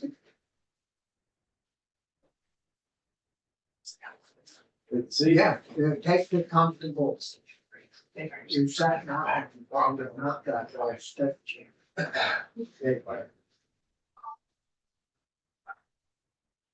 Oh, yeah. Stealing candy is. You just You can't sit keep still. them if you want. Like a fly. Good morning. Good morning. And, were you here when we introduced ourselves, so we don't need to? Yeah, no, you're good. Thank you. Yeah, and you're, Ready to go? yeah, All right. Well, thanks for having me. My name's Kevin Comer. I'm the Director of Agronomy at the Club at Spruce Peak in Stowe, Vermont. The club is Spruce Peak, comprises two 18-hole golf courses. So I take care of two 18-hole golf courses. One at the resort in Stowe and one in the village of Stowe called Stowe Country Club. The one at the resorts was opened in 2004, and the one in the village has been there since the mid-1960s. I graduated from the University of Massachusetts in Amherst with a Bachelor of Science in Plant and Soil Science or Agronomy. I've been in the golf course business for over 30 years, one form or another. And I am a past president of the Vermont Golf Course Superintendents Association. So today I'd like to discuss with you, one, who are we as an industry? How are we currently regulated by the Agency of Agriculture? And how we use neonicotinoids and how we fit into this equation. Well, first off, the people that manage golf courses generally termed as golf course superintendents. And golf course superintendents are educated, highly trained individuals. And we believe we are very responsible land managers. And we are dedicated to the preservation of the lands that golf is played on. So, and at any point in time at this presentation, please feel free to ask questions as well. Yeah. So currently, are you aware of how golf courses are regulated through the Agency of Agriculture in regards to pesticide use? to some degree, but, not. We haven't had them in to tell us step by step. Okay. Yeah, I know that you are because I've been here quite a while and it went back, about 10, 15 years ago or more. more than that. More than Yeah. It was Howard Dean's Yeah. legislation. So anyways, we're regulated through the Agency of Agriculture, with all of our pesticide use. It's one of the most restrictive, states in the country as far as pesticide use goes. Basically, there's two, when it comes to the regulation of pesticides on golf courses. One, we have to submit an integrated pest management plan to the state. it has to be approved by the state. So we're operating off of this integrated pest management plan. You use a pesticide on a golf course in the state of Vermont. They're grouped into two classes. One is pre-screened chemistries and non-pre-screened. Okay? So pre-screened chemistries have been deemed not very mobile in the environment, and it's all based on solubility. So these products, you just have to follow the label and you can use as much as you want with them. The non-pre-screens where the neonicotinoids fit in, you have to go through mathematical equations that has to do with your property, your soils, your topography. And you have to go through these mathematical equations to prove that there's no offsite runoff of these chemistries. So it's all based on maximal allowable concentrations and health advisory limits. Okay, so in specifically for the neonics, we have to apply for the use and through these mathematical equations, and there's a lot of safety factors involved. Okay, so it's like if you apply it and then there's a rainstorm right after you apply it, you know, it's all those scenarios that go into these mathematical equations. And then what comes out is how much you can use. So in that respect, in itself, we are basing our usage off of science and the use of neonicotinoids. Okay, so so we are restricted in its use of neonicotinoids as is through these mathematical equations called dilution calculations. Okay, so we just can't use as much as we want. And recently in 2023, the Agency of Agriculture passed new regulations. Are you familiar with those new regulations at all? So the Agency of Agriculture revised all of their pesticide regulations. Within those, there was two that impacted golf courses related to this pollinator issue. One is that all restricted use chemistries, you have to be a pesticide applicator, certified pesticide applicator. So that's training, pass the test and all that. So before that, you didn't have to be, you just have to be managed by a person that was a certified applicator. So now if you want to apply a neonicotinoid pesticide, you have to be a certified pesticide applicator. So do you have to go get certified? Once you pass the test you have to gain certain educational credits, Yeah. and it's an annual renewal of your pesticide license. But you can't hire someone else to do that, is that what you're saying? We're all right, if you apply it, and most of the products applied on golf courses are applied with personnel that's hired by the golf course. Okay. So it's in-house staff that's doing that. Okay.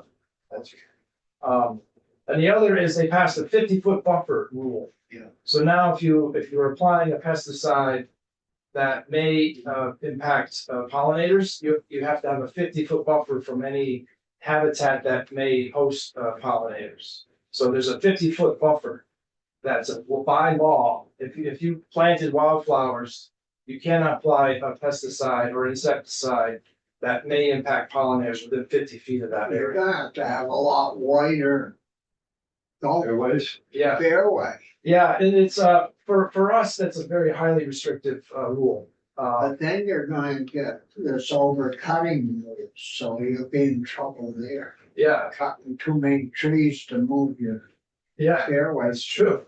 That's true. And coupled with this, there's a movement within the golf industry in the country to plant pollinator habitat. All right, we have the land, but now we have this 50-foot buffer, so it's a bit of a conflicting interest there. But regardless, it's the rule in Vermont where they have to have a 50-foot buffer for where you apply neonic pesticides. And when did we pass that? In 2023. We didn't pass it, it was the It was agriculture. This is an update to the rulemaking. Okay. Oh, just an update to it. And of course, those folks in the rules committee, they'd love that crew. Yeah. That must have rolled through uncontested. No, it's exactly what it wasn't under. Yeah, you want to feel good about that. It could have been 75 or 100 feet. Yeah, they took that from that number from the 2016 study that was done. Not sure if you're familiar with that. There was a report, See, the Ag Innovation Board does quite a lot. of that. yeah, it was, that came directly from this Vermont Pollinators Protection Committee. That was, it was a report to the Vermont legislature required by Act 83 in 2016. So I was part of that process as well, but that was the report produced when this neonics first came up. Yeah. And the legislature wanted to see, okay, what's really going on? So they formed this committee to look at it in 2016, 17. So that's how we're currently regulated. So we're highly regulated already in the use of neonicotinoids. Okay, and we cannot use just any and all neonics. We have to apply to the state. We have to go through the dilution calculations. That's representative of our certain properties, soil and topography. And whatever comes out of that mathematical equation is what we can use. Yeah, I'm sorry, I said, where's the club, just so I know, are you guys up in Franklin county? No, it's in Stowe. Okay, I'm thanks. the director of agronomy of the club at Spruce Peak. Beautiful. I maintain Great. 2 golf Got courses. it. Thanks so much, I was curious, And I'm the past president of the Vermont Golf Course Superintendent's thank you Association. very much. So how are neonics used on golf courses and why are they important? Mainly, they're used to control the white grub of the Japanese beetle. The white grub is a very destructive pest because it eats the roots of the turf grass, and the turf grass could succumb to drought stress and die because the roots are gone. But also, just as important is if you get a high grub population, the raccoons and skunks come in overnight, and they rototill your turf grass. They get all. That's right, and it's quite devastating to come in the morning and see your investment just torn up and gone. So that's what we're targeting is the white grub, and we apply it once per year.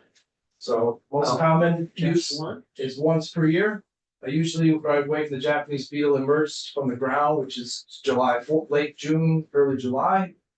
And that'll protect us for so the Japanese beetle comes out of the ground, it mates, goes back in, lays its eggs, and it forms a grub, and you get your damage in late August and September when the most damage happens. So once per year, targeting the Japanese white grub. Thanks for sharing. So once a year, targeting the grub, and can you say something about application? How do you, Sure. just for my own Yeah, so, understanding? and this is where we can talk about how the environment we're using it in is not conducive, bees aren't foraging in this environment. So it's applied to greens, tees, where we tee off, and fairways. And sometimes in the rough areas, around the edges of the fairways, okay? So most golf courses, there's 62 golf courses in the state of Vermont. Average fairway acreage is 20 to 30. Greens is 3 to 4, tees are 2 to 4. So that's the acreage we're looking at per golf course. And some are 9-hole golf. This is an 18-hole golf course we're talking about. So You say 4 acres? per tees, greens are where you putt. That's like 2 to 4 acres, and then most fairways for an 18-hole golf course is 20 to 30 acres per 18-hole golf course. And the rough, we call it rough, and that's the higher grass that's usually mowed at 2.5 to 3 inches. That's on the edges of the fairways. You know what that is, right? I do. I just watched the Masters, so I'm pretty well up to speed. So the way we use it is we apply it in late June, early July. We're applying to a full stand of turf grass. We're not talking about exposed soil here. It's a full stand of turf grass. And most often it's irrigated into the thatch or that top surface of the soil. And we're targeting it so that it's applied in the morning before golf, which is early mornings. It's irrigated either right away or at night. Goes into the thatch, into the soil, and then the plant absorbs this chemistry, so it's in the plant, okay? And then when the larva comes out, it chews on the root or the crown and dies. Similar to how you treat your pets for ticks and fleas, or you drop any fluid on the dog or her cat, or you give it a pill, that chemistry gets absorbed in the bloodstream, the tick eats the blood and dies. We apply it to the turf grass, irrigate it in or rained in. It's in the plant, the grub tries to eat the plant, and that's when the pest is controlled. So you do this in the spring? Late June, late June, early July. And you're not planting corn, seeds with neonics, you're spraying? We're talking, you're applying it to a full stand of turf grass. Okay. Well, how come you guys are only using it once a year? Right. Did you try to get an exemption upstairs? We did, I testified in front of the House Committee, explained what I'm explaining to you now. And, went through the whole process and, I don't believe an exemption came out of that. Maybe? No, You're So not- turf grass is still No, turf you're- grass, it's the general term turf grass, and I'm speaking to you today about the golf course industry. I'm not talking to you about turf grass, home lawns, anything like that, I'm talking about the golf course industry. And at the end of this presentation, I'll talk to you why the golf course industry is important to the state. But yeah, I there's don't current, know. It's important to hear. Not more than it is to me. if you don't mind, we'll talk a little bit more about the science, because I've heard it taught a lot today.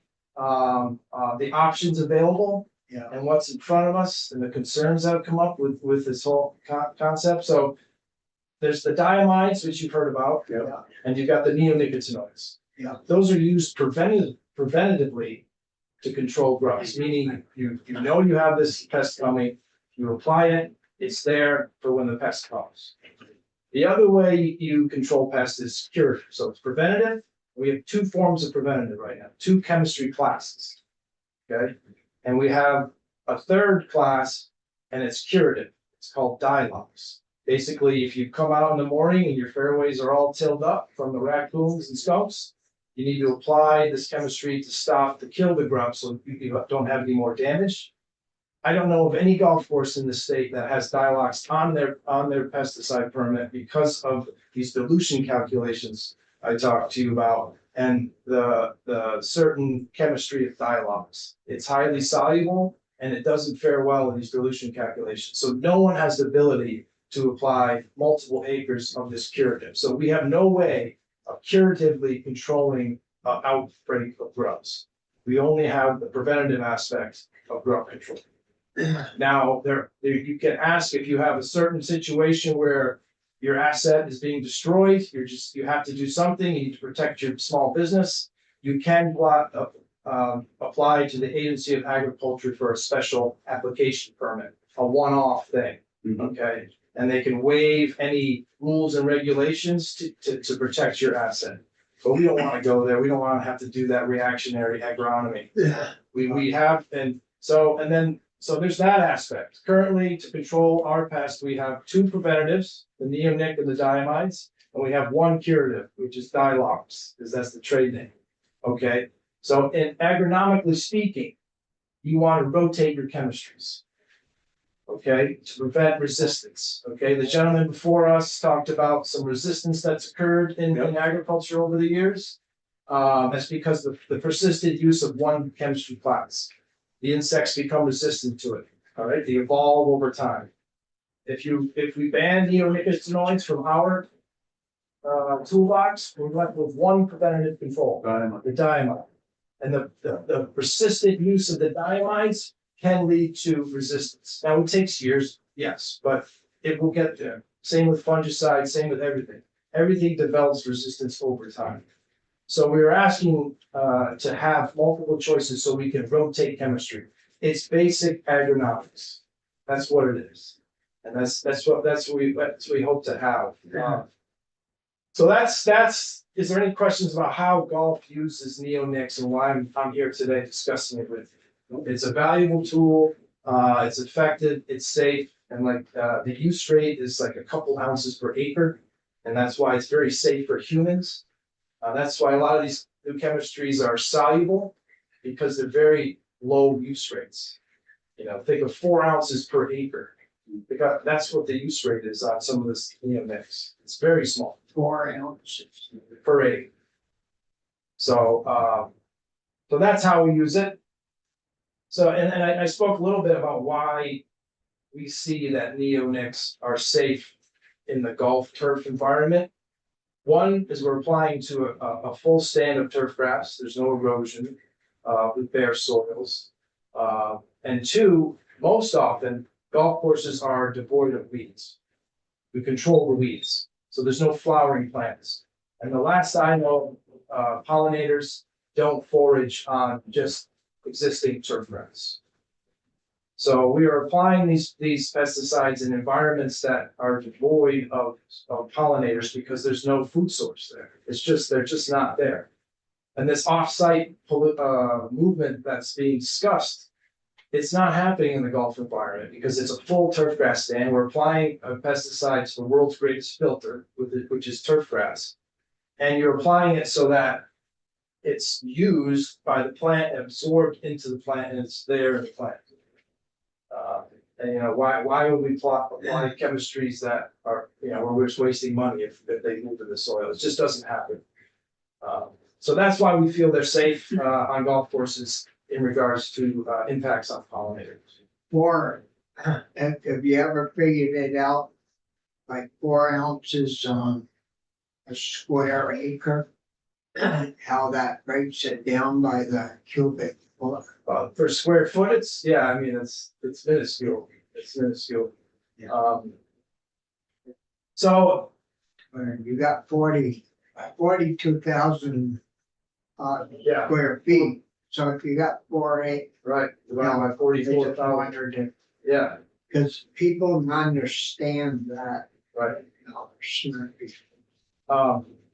Running scheme. So I think Matt, we provided the committee with I'm sorry. That's okay, We provided you with our best management practice manual that's been provided to the committee. It's on your webpage. Okay. I'm very proud of this manual. It's a best management practice manual for golf courses in Vermont. I was on the steering committee for the New England best management plan, and Vermont developed our plan from the New England model. And I helped develop the Vermont best management plan. So in it just talks about golf courses, best management practices for everything. And then we have a chapter on protecting pollinators. So we were focused on protecting pollinators, and we have a written document that tells you how to do it.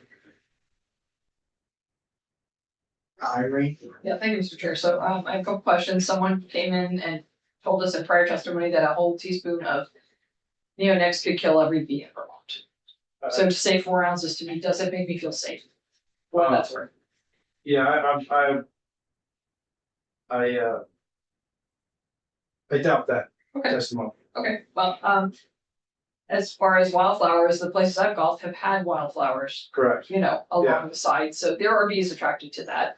Yeah, and now there's a rule that we have 50-foot buffer. Right, which may or may not be enough. I don't know how far bees fly Just to give you a concept, we prior to this new rule, we deal in buffers of 25 feet. That's usually at 25 feet for, water issues or 10 feet. Because the current rule in Vermont is you cannot apply a pesticide within 25 feet of flowing waters that don't stay on your properties. And then, so, yeah, and like at the club at Spruce Peak, the mountain course at Stone Mountain Resort, we invested heavily into planting pollinator habitat because we're part of the Audubon International Program for golf courses. And we invested thousands and thousands of dollars, and we did it near teeing grounds. It's where people tee off, because that's the safest place in golf for these areas, because no one's hitting their ball into them, they have to find them. One would hope not. So we have beautiful wildflower meadows, penstemon, lance leaf coreopsis, and bergamot, and I've the pollinators love them. But now we're restricted in this 50-foot buffer. So we I mean, like I said, it is a movement within the natural industry to promote pollinators and plant these native pollinator habitats. It's on our agenda, it's part of our lives. Appreciate that. I've also heard that 95% of pollinators nest underground, so I have a concern with all of this pesticide seeping into the soil where pollinators would be nesting. I would think that's in a wooded environment. Forest and whatnot. I also know that neonics persist over time, and I'm wondering if you know of any controlled studies, since we're talking about science, as to whether, you might only need to apply this once every 2 years as opposed to every year because there's enough neonic in the soil already that your grass is gonna uptake it. And you won't need to kill the grubs every year because there's plenty of neonic still in that soil. Yeah, no, I think that's a good question. I don't know of any studies that have looked at that. That's fine. And we do, part of our IPM program is to monitor grub populations. I want you to monitor the chemical in soil. That's Yeah. why I guess.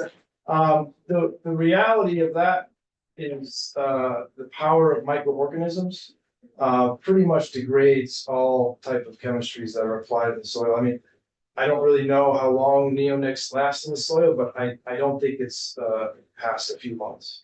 Okay, well, the diagrams I saw from the Cornell professor indicated otherwise. Thanks. Yeah, I mean, I think that's where we're having good debates on science that hasn't been legitimized, I believe. Yeah.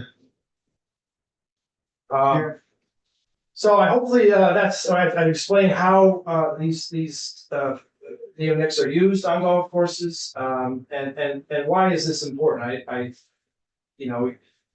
The devastation that can happen from overnight from rummaging for grubs is devastating. Golf courses are small businesses in your community. Well, what's it take to do a skunk and raccoon invasion? You have to clean it all up and resod or reseed and close that certain area while it comes back. So, that's the concept is these neonicotinoids compared to the diamides are less expensive. And, you're talking about golf and why you sit at this table. Why should you protect golf? Why should you protect the golf industry and keep it competitive? It's because it is a small business. Believe it or not, the revenue produced, these small businesses are squeaking by. There isn't much revenue in golf. We call them mom and pop operations that are run by, private owners that are trying to stay competitive. And just like the ski industry, it is a condition-based industry. It's simply what it is. Human beings are responsive to conditions. And if a low budget golf course is forced to use more expensive chemistries or ineffective chemistries or no chemistries at all, they lose that competitive advantage to their neighbor. It's just simply as that.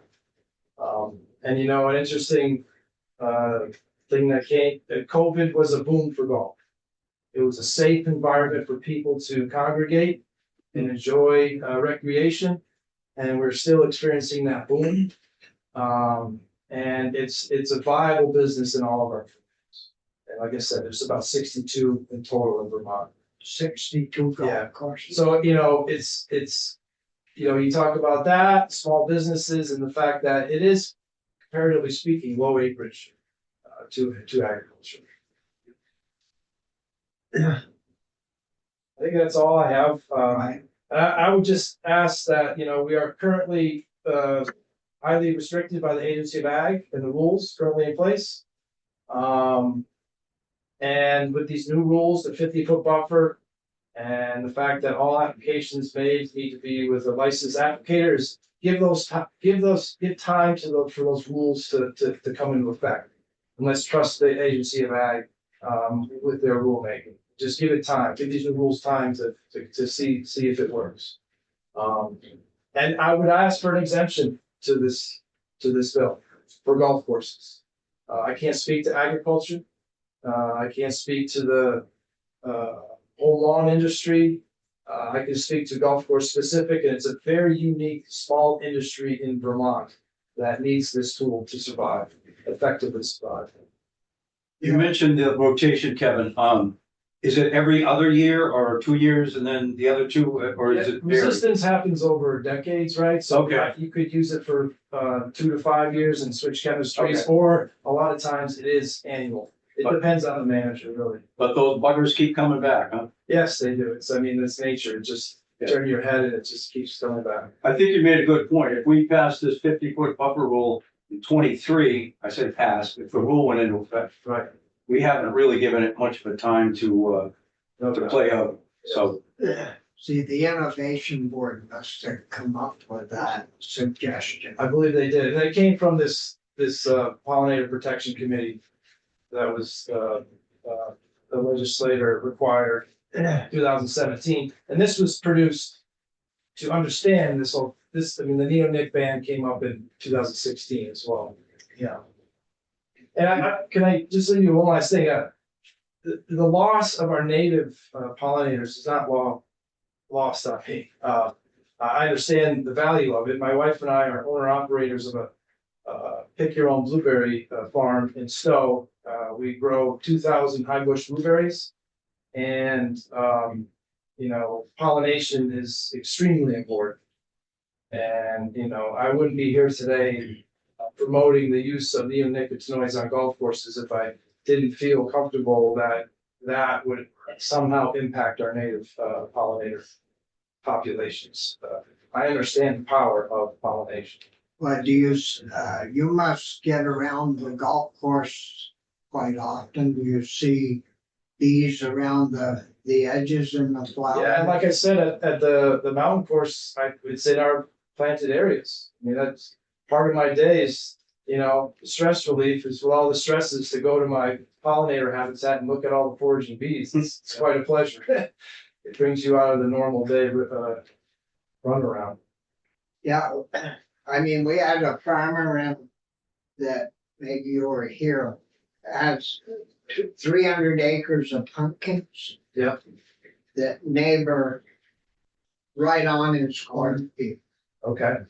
I mean, he said he testified they asked to chop down a row or two of his cornfield to be able to have a road to get to the pumpkin patch. Mm-hmm. I mean, they're right like this. Mm-hmm. And we had the bee people in that supply the bees to his for his pumpkins. And they haven't had any problems. And they're about the biggest in the state. So in blueberry, the honeybee is the most ineffective pollinator. We depend heavily on the native. There's I think the current research is 352 species, I believe, the Vermont Center of Eco Studies came out with. Yeah. Currently in Vermont, we're finding new species every year. And we haven't seen a decline in our blueberry yields at all in the past 4 years since we've owned the farm. So. Well, Ron, thank you for Thanks for your spending time. on morning with us. We still got one more witness. Yeah, and we'll have to get to Bill because Bill's gonna be out of state. okay. Thank you for your time. Thank you. Thanks, Kevin. Yeah, thank you very much. Thanks, Matt. Yeah. You may have to remind us that you asked for an exemption. I will. So,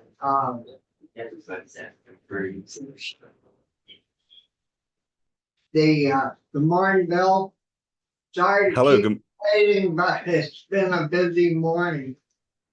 no worries. No worries. I appreciate it. Yeah, well, we'd be glad to, we take 10-15 minutes. You run through it, that good? Yes, that should be possible. I actually have a written statement prepared, and I also provided a written testimony ahead of time, so you'll be able to see that as well. So I'm just going to go through that, and then if you have questions at the end, just let me know. Yeah. So my name is Bill Wirtz. I'm the Senior Policy Analyst at the Consumer Choice Center. We're a consumer advocacy group. And I've actually previously provided short written testimony to the House Committee on Ways and Means. and I've communicated about the topic in local media publications. And we believe that Bill H706 should not be passed. As an organization, we stand up for available, affordable, innovative, and sustainable food. We oppose any bills that we think makes food more expensive for consumers, but the entire conversation on neonic bans isn't just about food affordability. The bill itself, we believe, is based on faulty premises. So in short points, this legislation would adversely impact consumers with reduced food security and higher prices. It would negatively impact farmers, increase the overall use of pesticides and its associated costs. Jurisdictions that have implemented a similar ban have experienced higher costs. We lack a proper impact assessment on this bill, and it's not backed by sufficient evidence on the effects of pollinators. In general, I would say that no consumer actually gets excited about the fact that pesticides are used in agriculture, but it's a bit like the same way you will never meet someone who's excited about buying car insurance. It's just something that farmers do in order to protect their crops. As consumers, we all want the best food at the best price, but we have a tendency of forgetting the people who actually make the food. And it's often that farmers are seen as sort of a cog in the machine of spraying pesticides. My grandfather was a farmer, and so was my great-grandfather and everyone before him. And I've never met a farmer who uses insecticides with delight in the same way that just the example I just gave on car insurance. But for instance, Vermont dairy farmers, they fertilize their corn with cow manure, and this is a very sustainable practice, but it attracts seed corn maggots, which can cause total crop loss. And this is why farmers have used neonics since the 1990s, so that consumers get a reliable food supply. Something that wasn't addressed today, and I think that's also relevant to know. What happens if the state bans neonics and then farmers try to get alternative non-treated seeds? Because Vermont actually only accounts for 1 in 1,000 corn seeds in the United States. So that if farmers try to get those seeds, not only would they have difficulties finding those, if New York has the same ban, there's a high likelihood that New York farmers would be in competition with Vermont farmers for those seeds. Now, the bill makes reference to Ontario, the European Union, and Quebec. And while it is true that those jurisdictions have also banned neonics, that came at a specific costs. And often the European Union is specifically high on those numbers. Those costs are often offset with farm subsidies. But also, it's important to compare what consumers actually pay for food in those different jurisdictions. So in Vermont, it's 7.3% of what consumers spend their income on food. In Quebec, it's 12.1%. The EU average is 14.3%. That's twice the amount of what people in Vermont pay for food out of their overall income. Romania, for instance, it was 25%. So Vermont has been one of the states that saw the lowest amount of increase in consumer spending on food between 2019 and 2022. And that is actually good news. Food spending should not eat up a quarter of your household spending. I think we didn't innovate farming with seed breeding, mechanization, and modern crop protection only to live precariously as consumers. My question to the committee is, do you feel confident that the House has provided sufficient data that proves that consumer prices for food would not increase, that this would not jeopardize the state's ability to export, and that it would not adversely impact farmers? If a ban on neonic treated seeds would mean that no more insecticides were to be used in Vermont agriculture, that would be a significant innovation, since both conventional and organic farm systems require crop protection.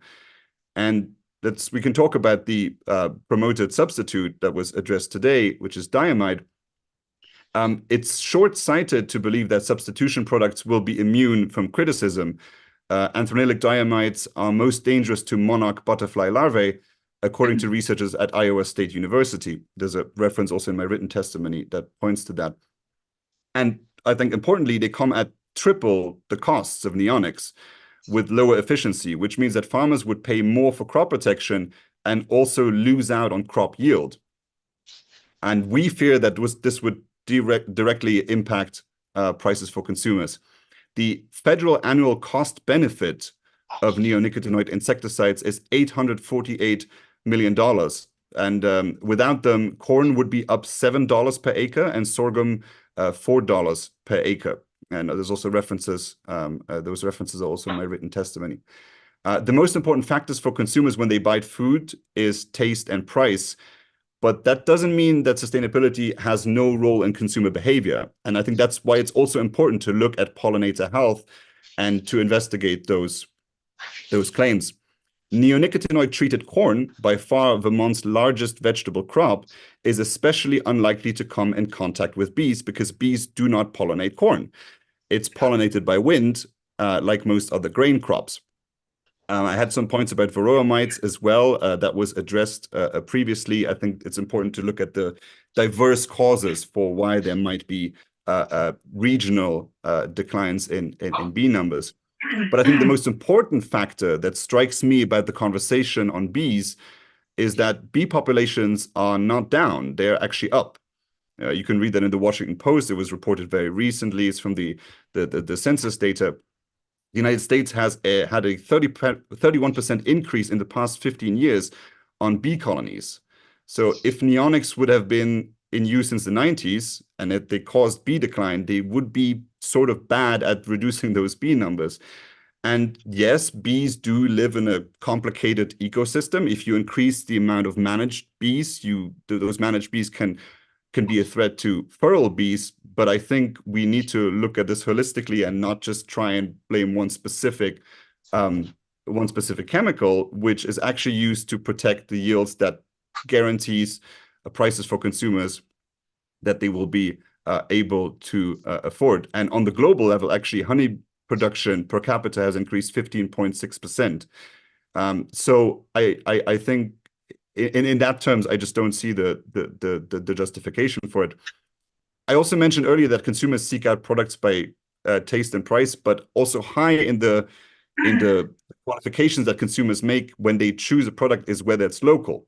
I know that Vermont wants to reach 30% regional farm production by 2030, but if you actually have a reduction in productivity, that target would even be more difficult to achieve. And I wanted to add one more thing on farmers. You've probably been able to hear my accent. I'm European, and if you follow the news over the last few weeks and months, we had significant farmer protests over here in Europe. So from Poland, Germany, France, the Netherlands, many other countries, farmers are protesting in the thousands. And there are regional specific reasons, specific pieces of legislation that they protest. But the uniting factor is that farmers believe that the regulatory system, specifically on crop protection, is too stringent. And that the precautionary approach of the EU has been too strict. And the European Union has recently retracted a piece of legislation that would have reduced the amount of pesticides used in agriculture in half by 2030. And I personally also believe that a ban on neonics in the European Union is not necessarily guaranteed to continue. And I can give you a specific example that sort of outlines why that might be the case. In 2020, France passed an exemption, a 3-year exemption on the ban of neonics, because sugar beet farmers were about to go bankrupt. There were significant insect attacks, and France, which was until then a self-sufficient on that crop, suddenly had to import sugar beet from abroad. So, I mean, if for French farmers, that is a significant change, not just the increase in prices, but also the fact that you suddenly have to import a crop that you were previously exporting. And to try and solve those problems with subsidies comes at a cost to consumers, because one of the questions that consumers ask is, what is the real price of food? Because on the one hand, we're paying for food in the supermarket, but on the other hand, we're also subsidizing it as taxpayers. So what is the real price of food? What is the real price of the regulatory burden? And I don't think farmers really want to be dependent on a direct payment system where the government says, well, look, we've banned this crop protection chemical out of a precautionary measure, and what we're going to do is we're going to pay you for those damages. I think on the long term, that becomes very well, financially unsustainable, and it renders farmers dependent on those payments. It's notably why the European Union has significantly higher subsidies for its agricultural system than the United States, and that becomes then an accumulating problem for trade, because then you have the whole conversation over how fair is your trade system when you subsidize your farmers at this extent. I also wanted to just very briefly respond to something I heard earlier from Mr. McArt. I mean, on the one hand, I think it's good that he mentioned that we do not actually know whether a neonic ban has been successful in those different jurisdictions. But he also made the statement that a ban on neonics makes farmers move to newer chemistry, and that it has no reduction in yield. And I wanted to just quote, and I can send this over because it's not in my written testimony. There's a working paper by the Center for Agricultural and Rural Development at the Iowa State University. And here the authors explain, I'm just going to briefly quote from that. Unintended consequences from neonic restrictions have already been documented in the European Union. Several case studies have shown that EU farmers increased the use of alternative soil and foliar-applied insecticides when neonics were not permitted. Similar impacts have been documented for oilseed rape production in England, and other adverse effects were also observed. Insect damage increased, insecticide resistance increased, yields decreased, and less oilseed rape was grown. I'll be happy to provide that also to the committee, that the resource on that. So I wanted to keep it short because I know we're low on time. So I just want to say, from our perspective, Bill H706 should not be passed because the evidence that neonics harm bees is not conclusive, and because it will increase costs to consumers. So open to questions. Yeah, well, thank you, Bill, for your time and for hanging around, waiting for us. You work for an organization, is it? Yes, Consumer Choice Center, Consumer Advocacy Group. Where are you based out of, Bill? Well, I'm currently on vacation. Actually, I took time for this, and I'm from Luxembourg, but I'm based in. Right now I'm in Turkey on vacation, but I wanted to take the time for this. Don't want to bother you on vacation. No, those are some interesting numbers that you gave us, and we have a copy of that, right? Yep. And so are there any questions for Bill right now? All set. Thanks, Bill. Joy Turkey. Yeah, well, Thank we're you. out of time and actually quite a bit. But thank you for your time again, and we certainly appreciate what you had to say. Thank you so much. I really appreciate it. Thank you. Okay,